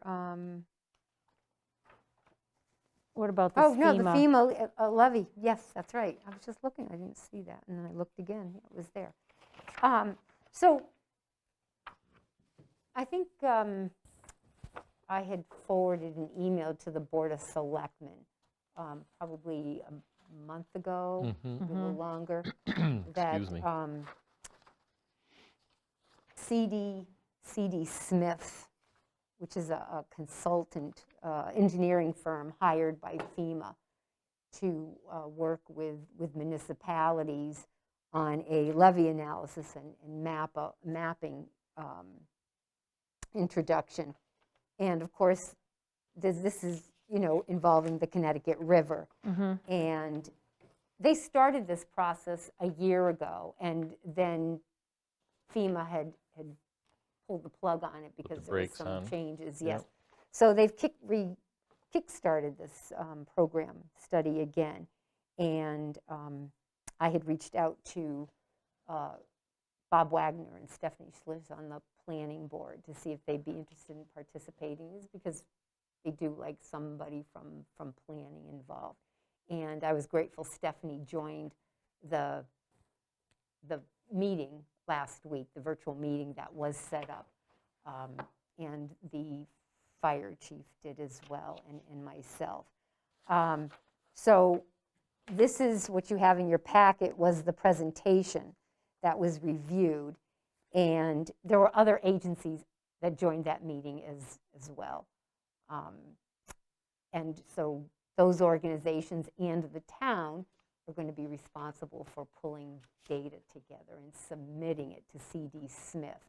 And then they'll take that data and compare it. So there's certain requirements, conditions that have to be met.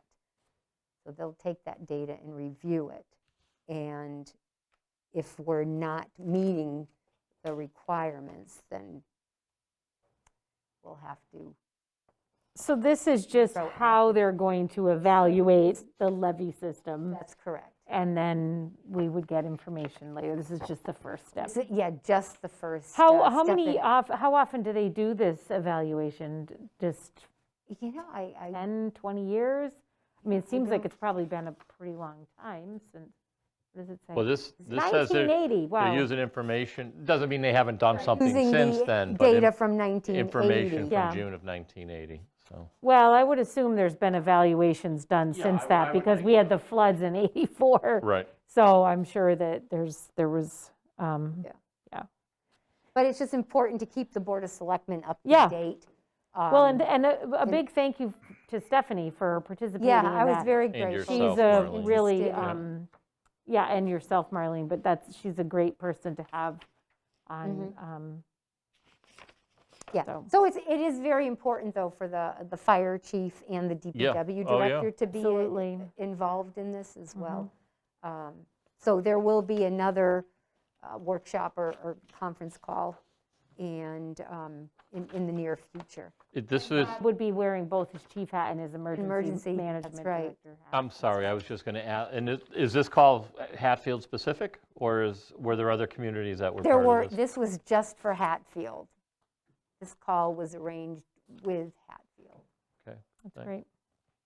thank you. I wasn't sure if our neighbor across the river was, part of it, or all the way up one side of the river, you know what I mean? But, Yeah. so, That's a good they'll question probably pull it to all ask, but I together, would though, yeah, eventually, and, yeah. think that they would. And do then it that, looks maybe. like there's scheduled, they would be doing like an in-person levy partnership meeting, which I would assume would be something that we would be able to share with residents that might be interested, maybe? So local, yeah, in later this year. Yep. Yeah, this summer. Okay. Great, thank you. So stay tuned. You got it. So next we have the town hall renovation update. Is there any? Well, yes, well, I'd like to go through old business, which ties in, as far as the renovation, they're still working out an arrangement on the piping, on how they have to pipe that to fix the condensate lines for upstairs. As of a couple days ago, that was the last email.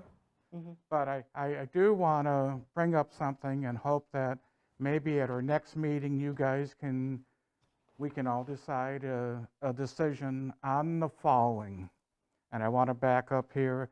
At our previous meeting, I was given the task to meet with a historical commission, historical society, and let's see, there was one, Kathy Gow, Bob Wagner, Bob Osley, and Amy Hahn, to discuss the upstairs.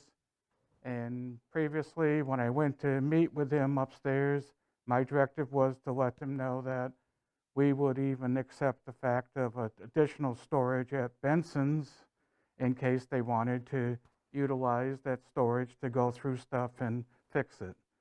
Well, at that meeting, and also at that meeting, they had asked if I could get a price for a split system upstairs and for whether or not the bathroom was required.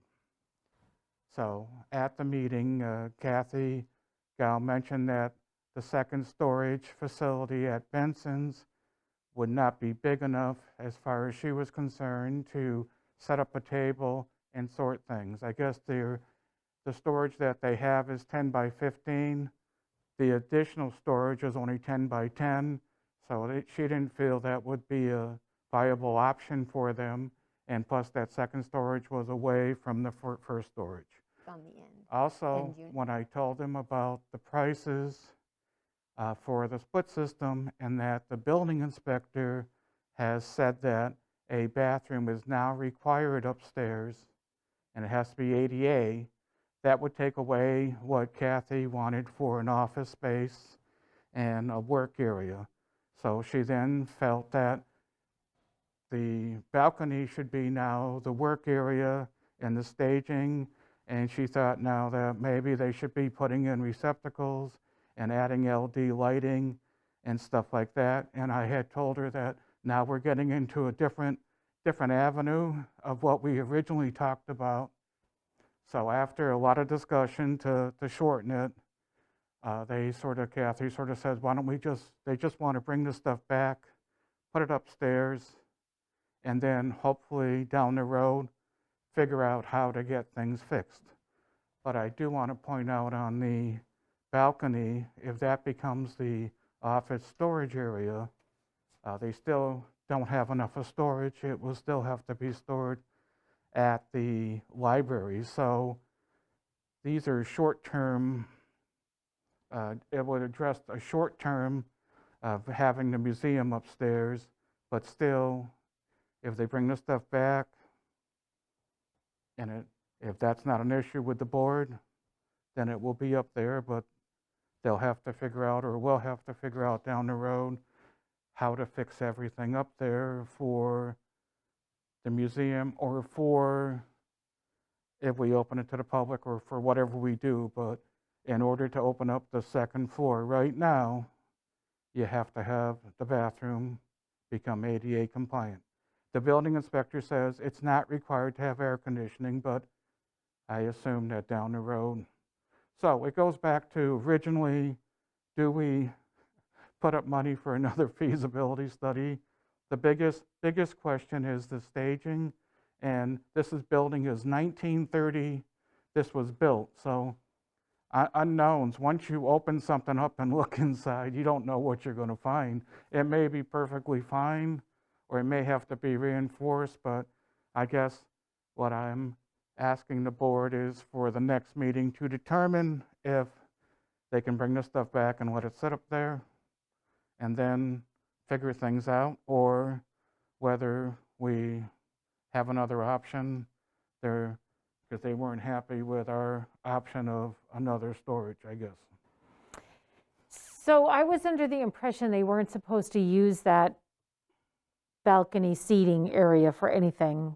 Is that, are they asking to use that? Well, what they'd be asking is to make the balcony, originally in the feasibility study, the balcony has the steps. Right. To make the flooring level and put stuff in there. So, but the structural engineer's report that was included in the feasibility study said they were concerned about storage because of the weight. It would reduce the weight limitation. If they made it even, you'd probably have to put some kind of reinforcement in there. I don't know whether we should fund at least the structural engineer or what the cost would be to have somebody that's a professional engineer come in and actually who's proficient in knowing the old buildings and what it would be involved to make that into. I just want to be careful that we don't spend any money on anything and then make different decisions about where things are going to go. So if they just, I'm fine with them, I guess, moving it back up there if it's just for storage and so Kathy can have access. And if that's the case, does that mean we don't have to do the bathroom at this point? Because it wouldn't be a public access? It would have to be, the floor would remain closed, I guess. Right, okay. But Kathy could have access. I assume that's what they wanted, so she could have access to check the stuff. And have room to move it around to be able to. She doesn't feel the second storage will allow her to.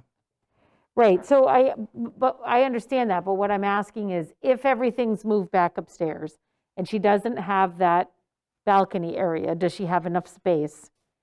And if she has enough space, does that mean we have to do the bathroom if it's just for storage and for her to be able to access things if it's not a public? Well, they said they wanted to be like before, bring that stuff back that was up there.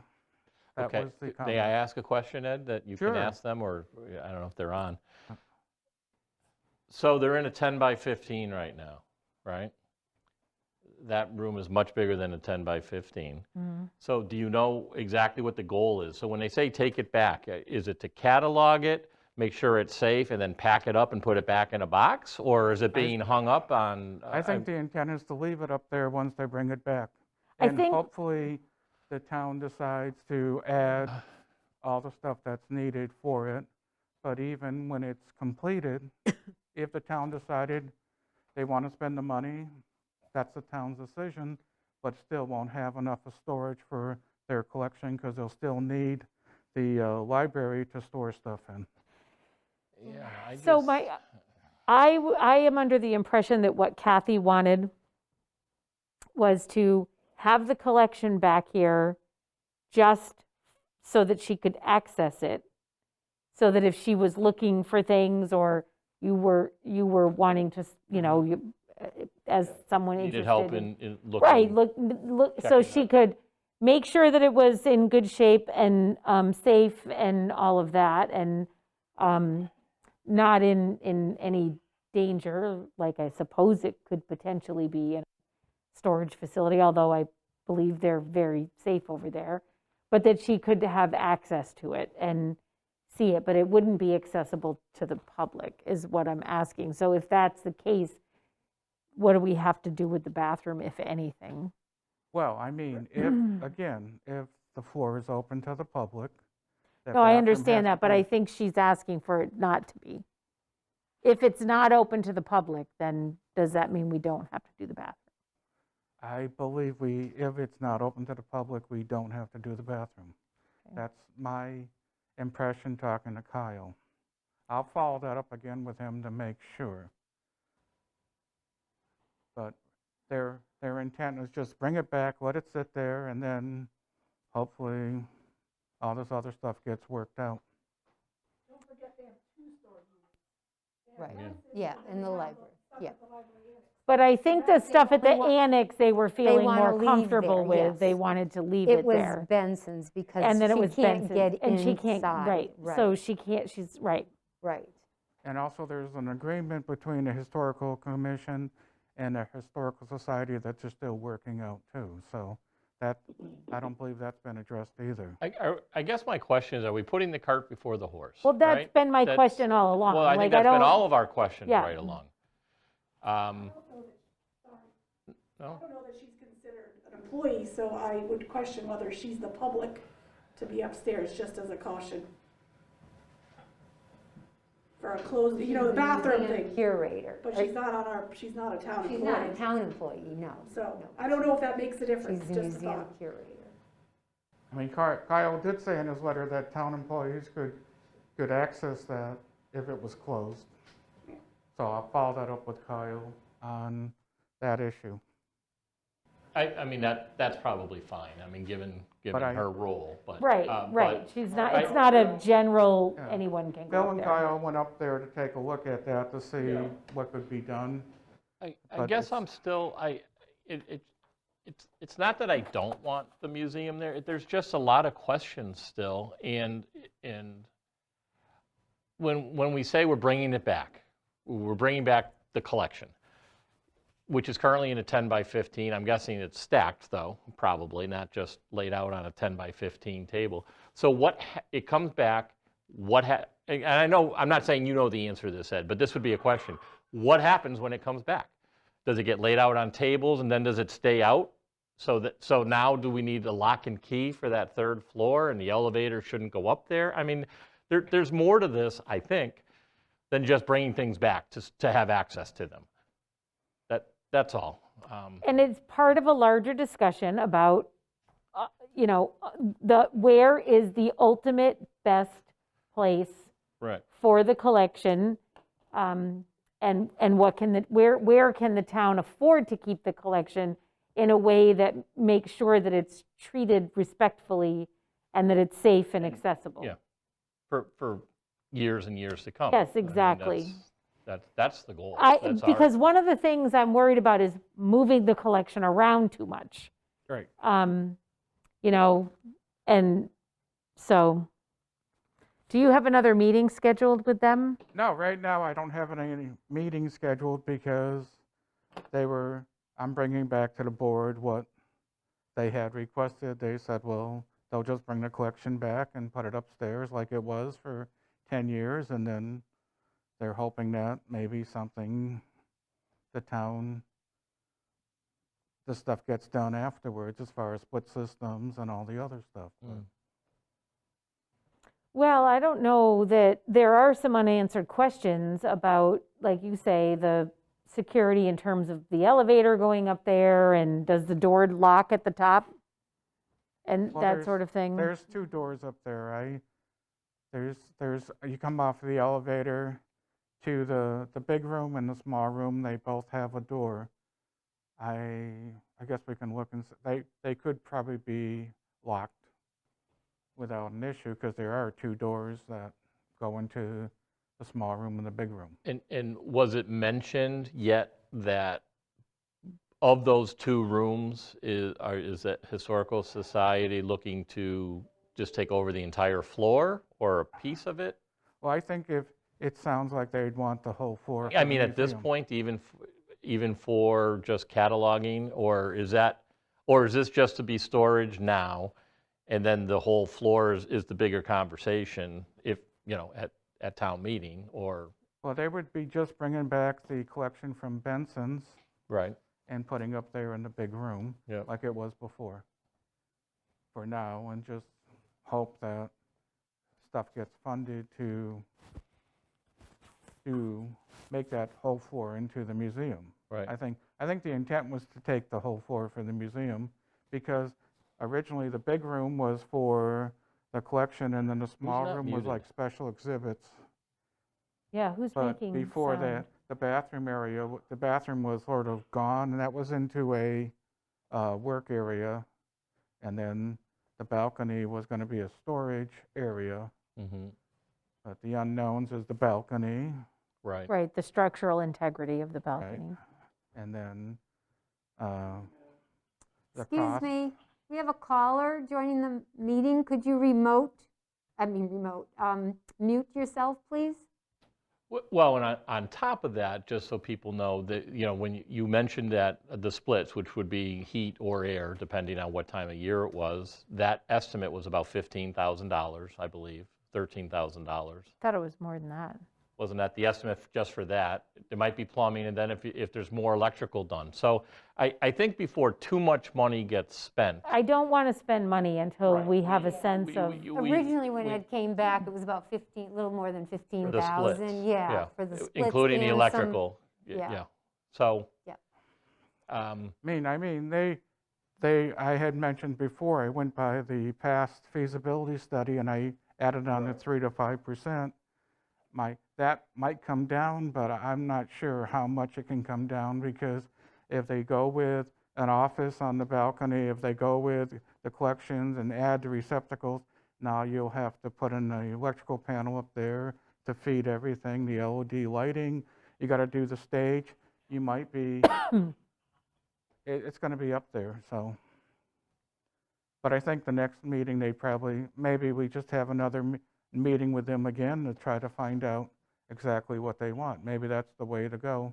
Well, and I think there's still that conversation between the Historical Society and the Historical Commission regarding the, can you mute them, Marlene? regarding the artifacts and the history. So, the historical things we have. So I guess, so the other question would be, who's really running the show, right? Which one of those two organizations? So I don't know. Yeah, there's. So Ed, what I are you feel looking like for we're- us to, I know we don't want to leave you hanging. I mean, it comes down to what the town wants to. Ultimately, right, yeah. It comes down to what the town wants to do. I mean, they're a little unhappy because of the fact that they believe the previous board gave them permission to make that into a museum, which they did. They did have a feasibility study. It did go to town meeting. It got voted down. So I don't know if the intent of the townspeople was they just couldn't afford it at the time, or the intent of the townspeople is they didn't want a museum at the time. I'm not sure which one, because when you vote down the funding, Yeah. it could go either way. I just hate when we just have feasibility study after feasibility study. We're spending a lot of money on stuff, so we already had one. Okay. Yeah. Well, the only unknown up there would be. That was 2012, right, Ed? See, we can get pricing on split systems, we can get pricing on electrical, we can get pricing on LED lighting. The only unknown is we don't know, we'd have to hire a structural engineer to give us whether that Right. could be used as storage. And So, an estimate of what it would take to, Right. but it doesn't have to be a feasibility study. Yeah. so, Well, I guess my feeling is there's still a lot of answers we need, and I don't want to spend money or agree to anything until we have some of these answers. And I suspect that they wouldn't want to move the collection this time of year anyway. So then can't we just take a little bit more time and get some of these answers? okay, well, the best way to do it is if we meet with them again, I Yes. guess. We'll have Yep. another meeting with them, and maybe Marlene can set it up, and then we can. It would be really nice if we had everybody there that needed to be there, including Kyle. So that we can just get to the bottom of all of this and make a plan so that Perfect. they know what's going on, because I know that they're anxious about this, and I understand that. agree. I mean, if you did have a second storage, I don't know if it's impossible Sorry. to move No, half, I'm good. half over to the second storage to inspect it and then move it back and take the other half. I don't know if maybe that's an issue. They can explain it, I guess. And it would be nice if they've worked out their agreement, the commission Yeah. and the society That's another have issue. worked out yeah. their agreement before Right. It they would be come nice to if they us. came in as a united front. I'm not saying they're not united, but, we need to know, right? The Well, Historical Commission is town-appointed, Marlene, Mhm. right? Correct.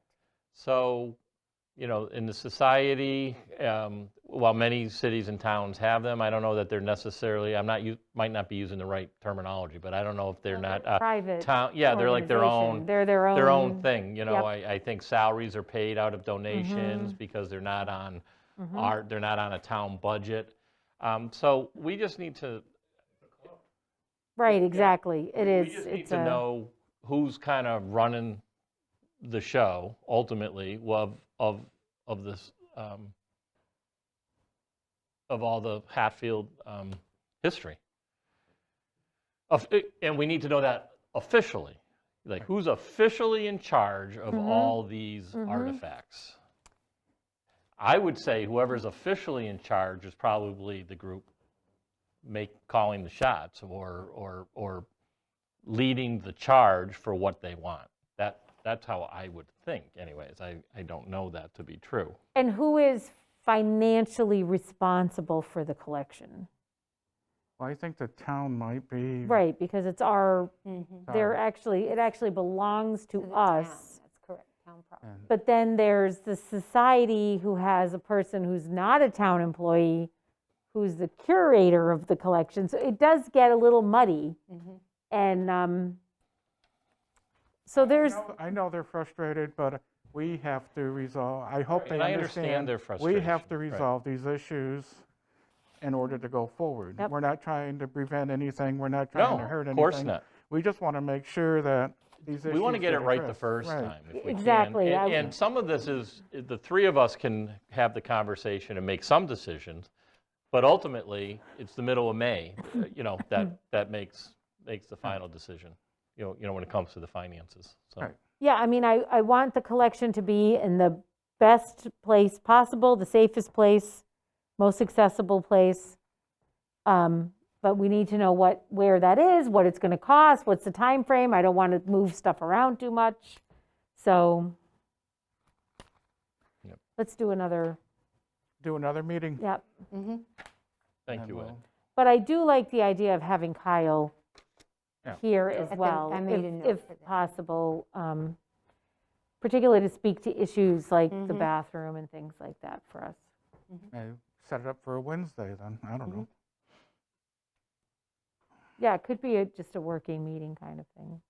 I don't care. Oh, with the full board of selectmen? Is that what you? Yes, I think, Oh, yeah. okay, I I'm think- sorry. Yeah. Okay, I had thought, yeah, be glad to do that. No, we have, been meeting with Kathy Gow, Bob Osley, and Amy Hahn and Bob Wagner. We've had 2 meetings. And so that's what I had Yeah. was thinking we wanted to do. but you'd Don't like- you think it should be all of us? I think it should be all of us because they're going to want a Sure. decision, so Okay. will I think set it should that be a up. full board meeting with Kyle present. Yep. I just throw out Wednesday because I know Kyle has hours here on Wednesdays, that's all. It does- Right, I'm no, sure he'll that's- adjust yeah. his schedule to Wednesdays would be when good we for can him. meet. Yeah, But ultimately, it's the chair setting the meeting date, so I don't want to say what day. She's pretty easygoing with that stuff, though. So, I don't know. I mean, I think that townspeople have been watching this, and I think maybe we should continue the discussion in a way that, townspeople can see it. So Yeah, no, I hopefully understand. Kyle would be willing to come to a meeting on a Tuesday night. Oh, okay. That's all I got. That's it. Thank you. So that's, Did you flip the Marlene, page it looks over? like that's, pardon? Did you flip the page I did over? flip the page over. I did. Just quickly, CARES spending update. So I've been working on that, and according to the Office of Administration and Finance, the town still has $104,749 remaining in eligible, a remaining eligible amount. So since the middle of September, the last report that was filed was the end of September, but since the middle of September, because there were some costs that were incurred in September that were not on that report ending December 30th. So from the middle of September to December 30th, which are our costs, expenses that we have incurred, $25,388 as of today. So there's a couple other items that I'm looking at. I received some information, but it was not on the list that the fire chief and I, have been following. So these were other costs that on the school side, or it could be perhaps the fire department. And one other thing I wanted to mention is that municipalities were notified that if there was any expenses incurred and part of your FEMA reimbursement. So I've followed up with the fire chief. He's waiting for a response from FEMA as to whether there were any items that were not covered, were not eligible. So we could put them on this list, add them to this. So I'm just going to say it out loud again, if you don't mind, which is, we did not, meaning Marlene and Chief Flaherty and Carrie Flaherty, the COVID, anything to do with COVID for any department, we followed those guidelines that were given to us on day one. We did. So if they're telling us that we still have $100,000 left out of the 275-ish, 280, 89. right? The town is going to be, the department who expended funds thinking that they were covered under the reimbursement of the CARES Act are going to be, and it's not, even though we followed it, right? I mean, I'm getting a little convoluted, and I apologize, it's late. We basically shouldn't have any money left in CARES funding. According to Is what I'm records. trying to say. Right, according to my And they're telling records. us we have 100. Correct, So guess what? right. Those departments need to come up with that $100,000 when they do their budgets, unless you can chip away at it with FEMA and MEMA and the other expenses. I mean, almost 30% of what we spent, COVID-related, so should have qualified for CARES, and we're being told it doesn't qualify. I mean, that is ridiculous, and that is a ton of money. Well, this goes back to a previous meeting I had reported out when I had received the formula, a spreadsheet from the state, and they're covering 25% of that total cost. So say in any given period or quarter, Right. we spent, I don't know, say $86,000 on PPE. They're covering, they being under the CARES funds, they're covering 25% of that. And they're saying that the rest of it is eligible for FEMA. It's not, because the fire chief and I have had this conversation that the FEMA funds were for first responders. So I'm talking about PPE for employees to have available. Everything that happened in this town hall, all the plexiglass, In the everything. school, right? Correct. Yeah, and 25% of 86,000, I know you were making up a number, but that's only $22,000, right? So the other 60 is on us. Right. Even though we were told it's not on us, it's on them. So it's been frustrating, and I have gone through the communications from the state, and it's not clear to me that we're going to cover 25% of your costs. Diana had suggested contacting Senator Comerford's office. I was just going to say perhaps we should I did do that, write a letter. and late, I will admit, and spoke with her legislative aide, Elena. So Elena asked me to send her an email. I spoke to her on the phone explaining the situation to her. So she had asked me to send an email to her, just outlining my concerns. So I will do that. I have not done that yet. and that she will be glad to look into it. So I told her it's frustrating because you're told, a municipality is told, this is the amount of money you have that's been allocated for COVID-19 related expenses. Right. And I am sure, 100%, because the fire chief and I have reviewed these expenses, and that they meet the eligible criteria. And then so to pay these expenses and put through your report, which is very time consuming, and, report that this is, this is the purpose, this is the vendor, this is the amount, this is the criteria. They have a box, you drop down box, and click on that. And then get a report back that says that, they're Only covering kidding. 25% Yeah. of it. I'm like, So I think Carrie wanted to pipe in on, yeah, no, she wanted to, she had something she wanted to say about this. Carrie, are you there? Mustn't be a very good vacation if you're calling I in. know.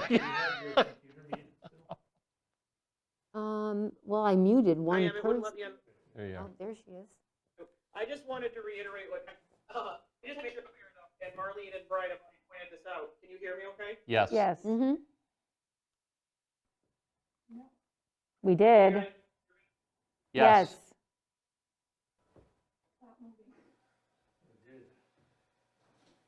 Now we can't.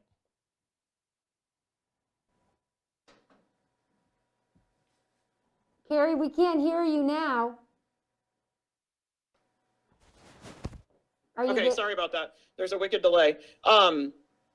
All departments from the beginning, though, were they're responsible for anything that CARES or FEMA did not cover in the end, which I know Brian just pointed that out, but it was very detailed explained to them of what FEMA CARES money would cover and FEMA. And if neither of those covered the cost of anything they wanted to purchase, they were responsible out of their own budgets to cover those costs.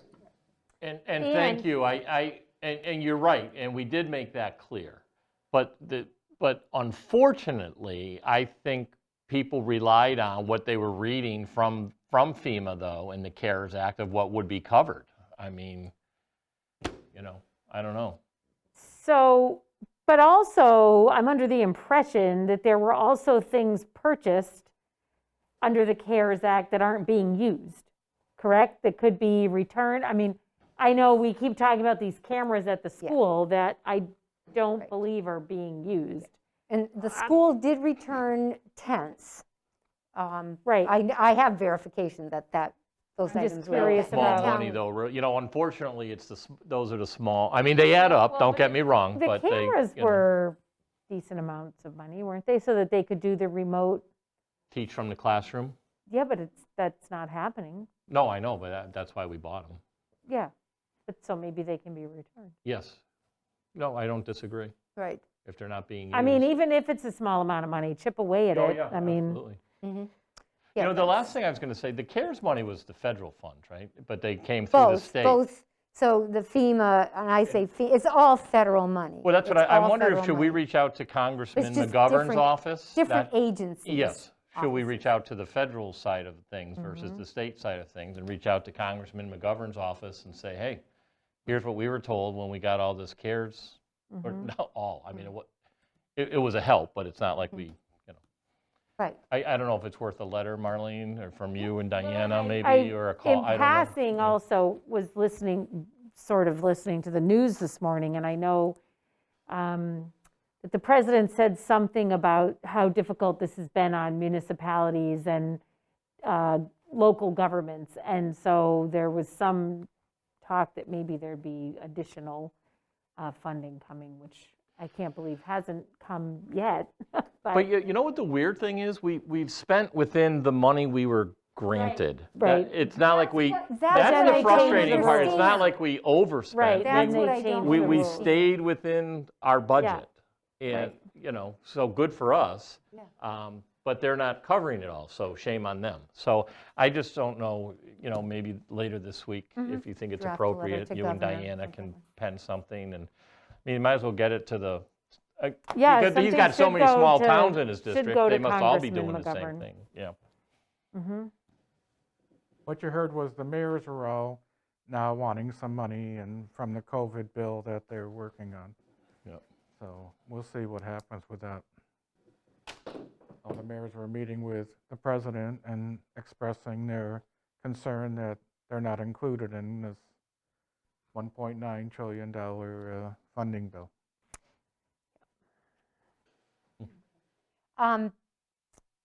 Just quickly, I wanted to mention, I see that Pete Westover and Michael Morantz, who they have joined the meeting since we have approved those conservation restrictions. Oh. But I don't know if.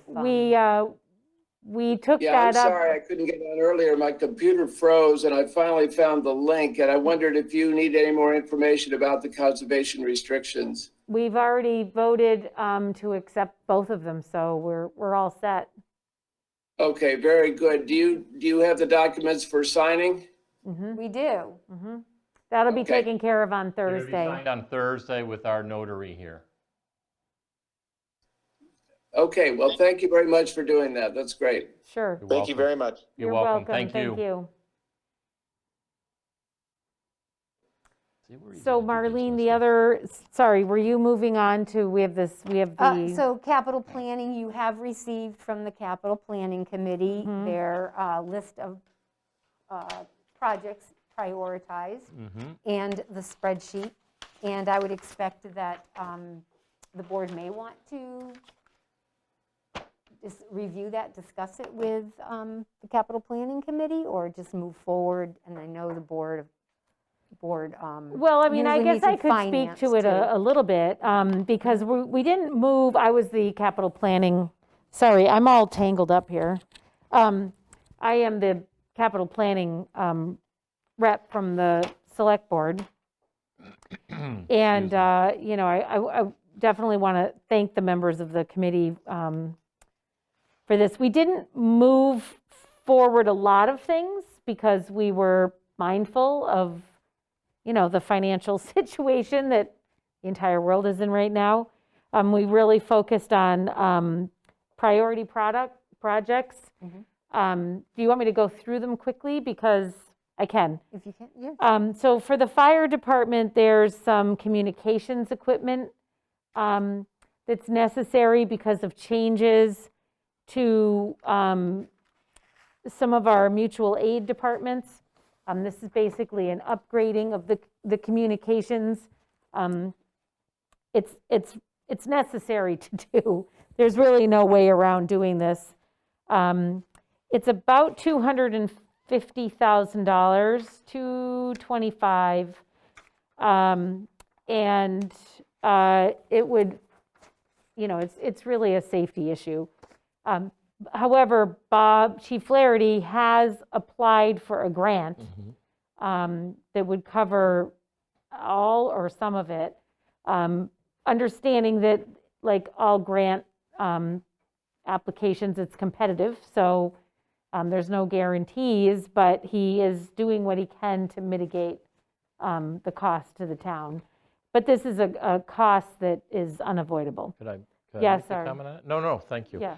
And I know Diana's a rep, but I do remember at one of our meetings, I think Chief Flaherty was there with Chief DeKoschak. So just so people at home understand, part of this upgrade of the equipment, I think they even use the analogy, think of your cell phones. You know, you had the old analog flip phone, but then you couldn't reach people, you couldn't text, you had no data.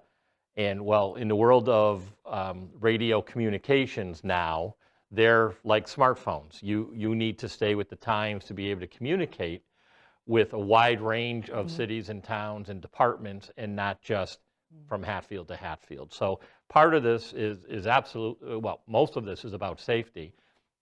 And along those lines, part of it is to be able to communicate with other organizations in Franklin and Hampshire County. Right, I mean, they Excuse me, did I can't get be that right? safe if they can't communicate. Right, and we don't want them having to carry 2 or 3 different radios depending on who they're trying to call. So that's, Yeah, I that's don't the even think reasoning it's for that. I think that there's, they well, need if a you whole can new- even do yeah, it, right. Yeah.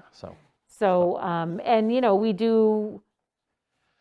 could at any moment rely on mutual aid. Either we're helping them or they're helping us, and there needs to be an ability to communicate. Yep. And that also is really folds over to the police department communications expense as well.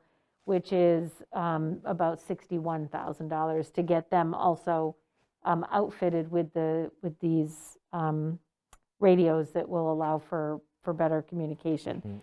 The other thing the fire department is putting through, which is a $150,000 expense, is to replace outdated the SCBA's, the self-contained breathing apparatus. I mean, this is a no-brainer. This is how our firefighters breathe when they're responding to fire. So those are outdated. They can't be, you can't get the parts, and they can't be refilled and all of that. And I know at some point our chiefs will speak to this much more eloquently than I am tonight, but in a nutshell, that's what that's about. Same with the fuel tanks, replacing the fuel tanks up at the town garage. They can't be recertified. This is something that has to be done. The tanks have to be certified. I'm trying to think, that was about $100,000, $95,000. The replacing 1,000 feet of water main on Elm Court. Again, there's been a number of breaks there recently. Water main breaks cost money, and it just makes sense to replace that old line. Over at the schools, the walk-in freezer at Smith Academy is failing. This has actually been something that's been talked about for a long time, that freezer being a problem. Since I was on the school committee last time, we Yeah. were talking about it. Yeah, it's been on for a long time, and it's not a huge expense. I'm trying to remember where it is on here. I don't have all. Next pay, yeah. It's about $40,000. About $40,000, that's what I was thinking too. Right now, they're not using it. They're doing the school lunches in a different way. This is, in my opinion, a fairly small, relatively speaking, purchase. I think that a working kitchen should have a working freezer. So that's on there. It's been jury-rigged in just about every possible fashion you can have. I mean, Yes. it went from duct tape to Gorilla Glue. Jeez. Don't use that in your hair, by the way. Yeah, I mean, it really has been, it's been a piecemeal thing for quite a few years. And kidding aside, if it craps out and nobody's there, you lose all the food that's stored in it, and then now you've got insurance claim. I mean, it's time. I think that's the original freezer, right? I think So it's what, a 40-year-old freezer? Right. And again, the school will be able to speak to it, Yes, in absolutely. greater Yeah. detail. You gave the free cash number, right? Mm-mm. Okay, so, I mean, when we meet with the finance committee and we have the free cash, I mean. Oh, we we'll go can- through. Like the freezer, that might be. All one of that will those be items. part of a much larger financial discussion. And then the last item that we put forward was replacement windows at the library. So those, those sort of speak for themselves. We all know why people replace windows. And then there was some items that are coming up for, FY22 that could be included, that are things that will be, they're also very important. Replacing the clarifiers at the wastewater treatment plant, an engineering study and final design for the Route 5 water main, which would be taking it all the way up to the Whately line. That would be nice. Yeah, that would be really nice. Hydrant replacement, there's several throughout town that are needing replacement. The parking lots at both schools are, anyone who drives through either parking lot knows they're dreadful and definitely are hazards, so those will need to be addressed. And then the Chromebooks, replacing the Chromebooks and some other technology things at the school, but those are part of the school operating budget, but they do appear on the on the capital plan. So, there's always a lot to go through. I think people should know the capital planning committee, works on this yearly, and projects are laid out through FY 2027. So all of our departments do a really good job of identifying capital projects, laying them out for the future so that we can anticipate them and plan for them and be as ready as possible as they come up. So that's what the capital planning does. And there'll be a lot more discussion about each of those items, but I thought it might be good to just at Yeah, least Thanks for the info. run them out there for tonight. That's all I have. Anything else, Marlene? No, Budget. nothing else.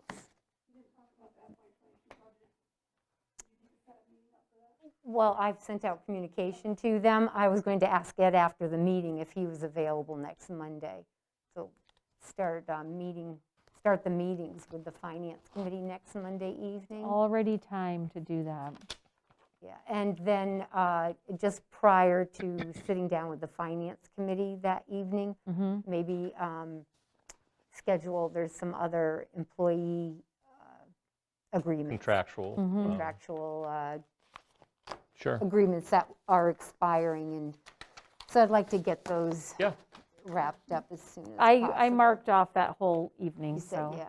Yep. And you had responded, Brian, the I other did, day, yep. I think on Friday. I said, let me know. Sure. So- What the heck? So, yeah, I'll have to have that posted. Got to get by it done. Thursday, Yeah. so. If Ed's available, The 22nd, yeah. Okay. Monday. So Okay, we'll send I'll- out a meeting invite for that. I'll take a motion to adjourn, I guess. I'll make a Ed? motion to adjourn? I'll second that. Motion made and seconded. Any further discussion? No. All those in favor? Aye. Aye. Thanks, John. Thank you, John.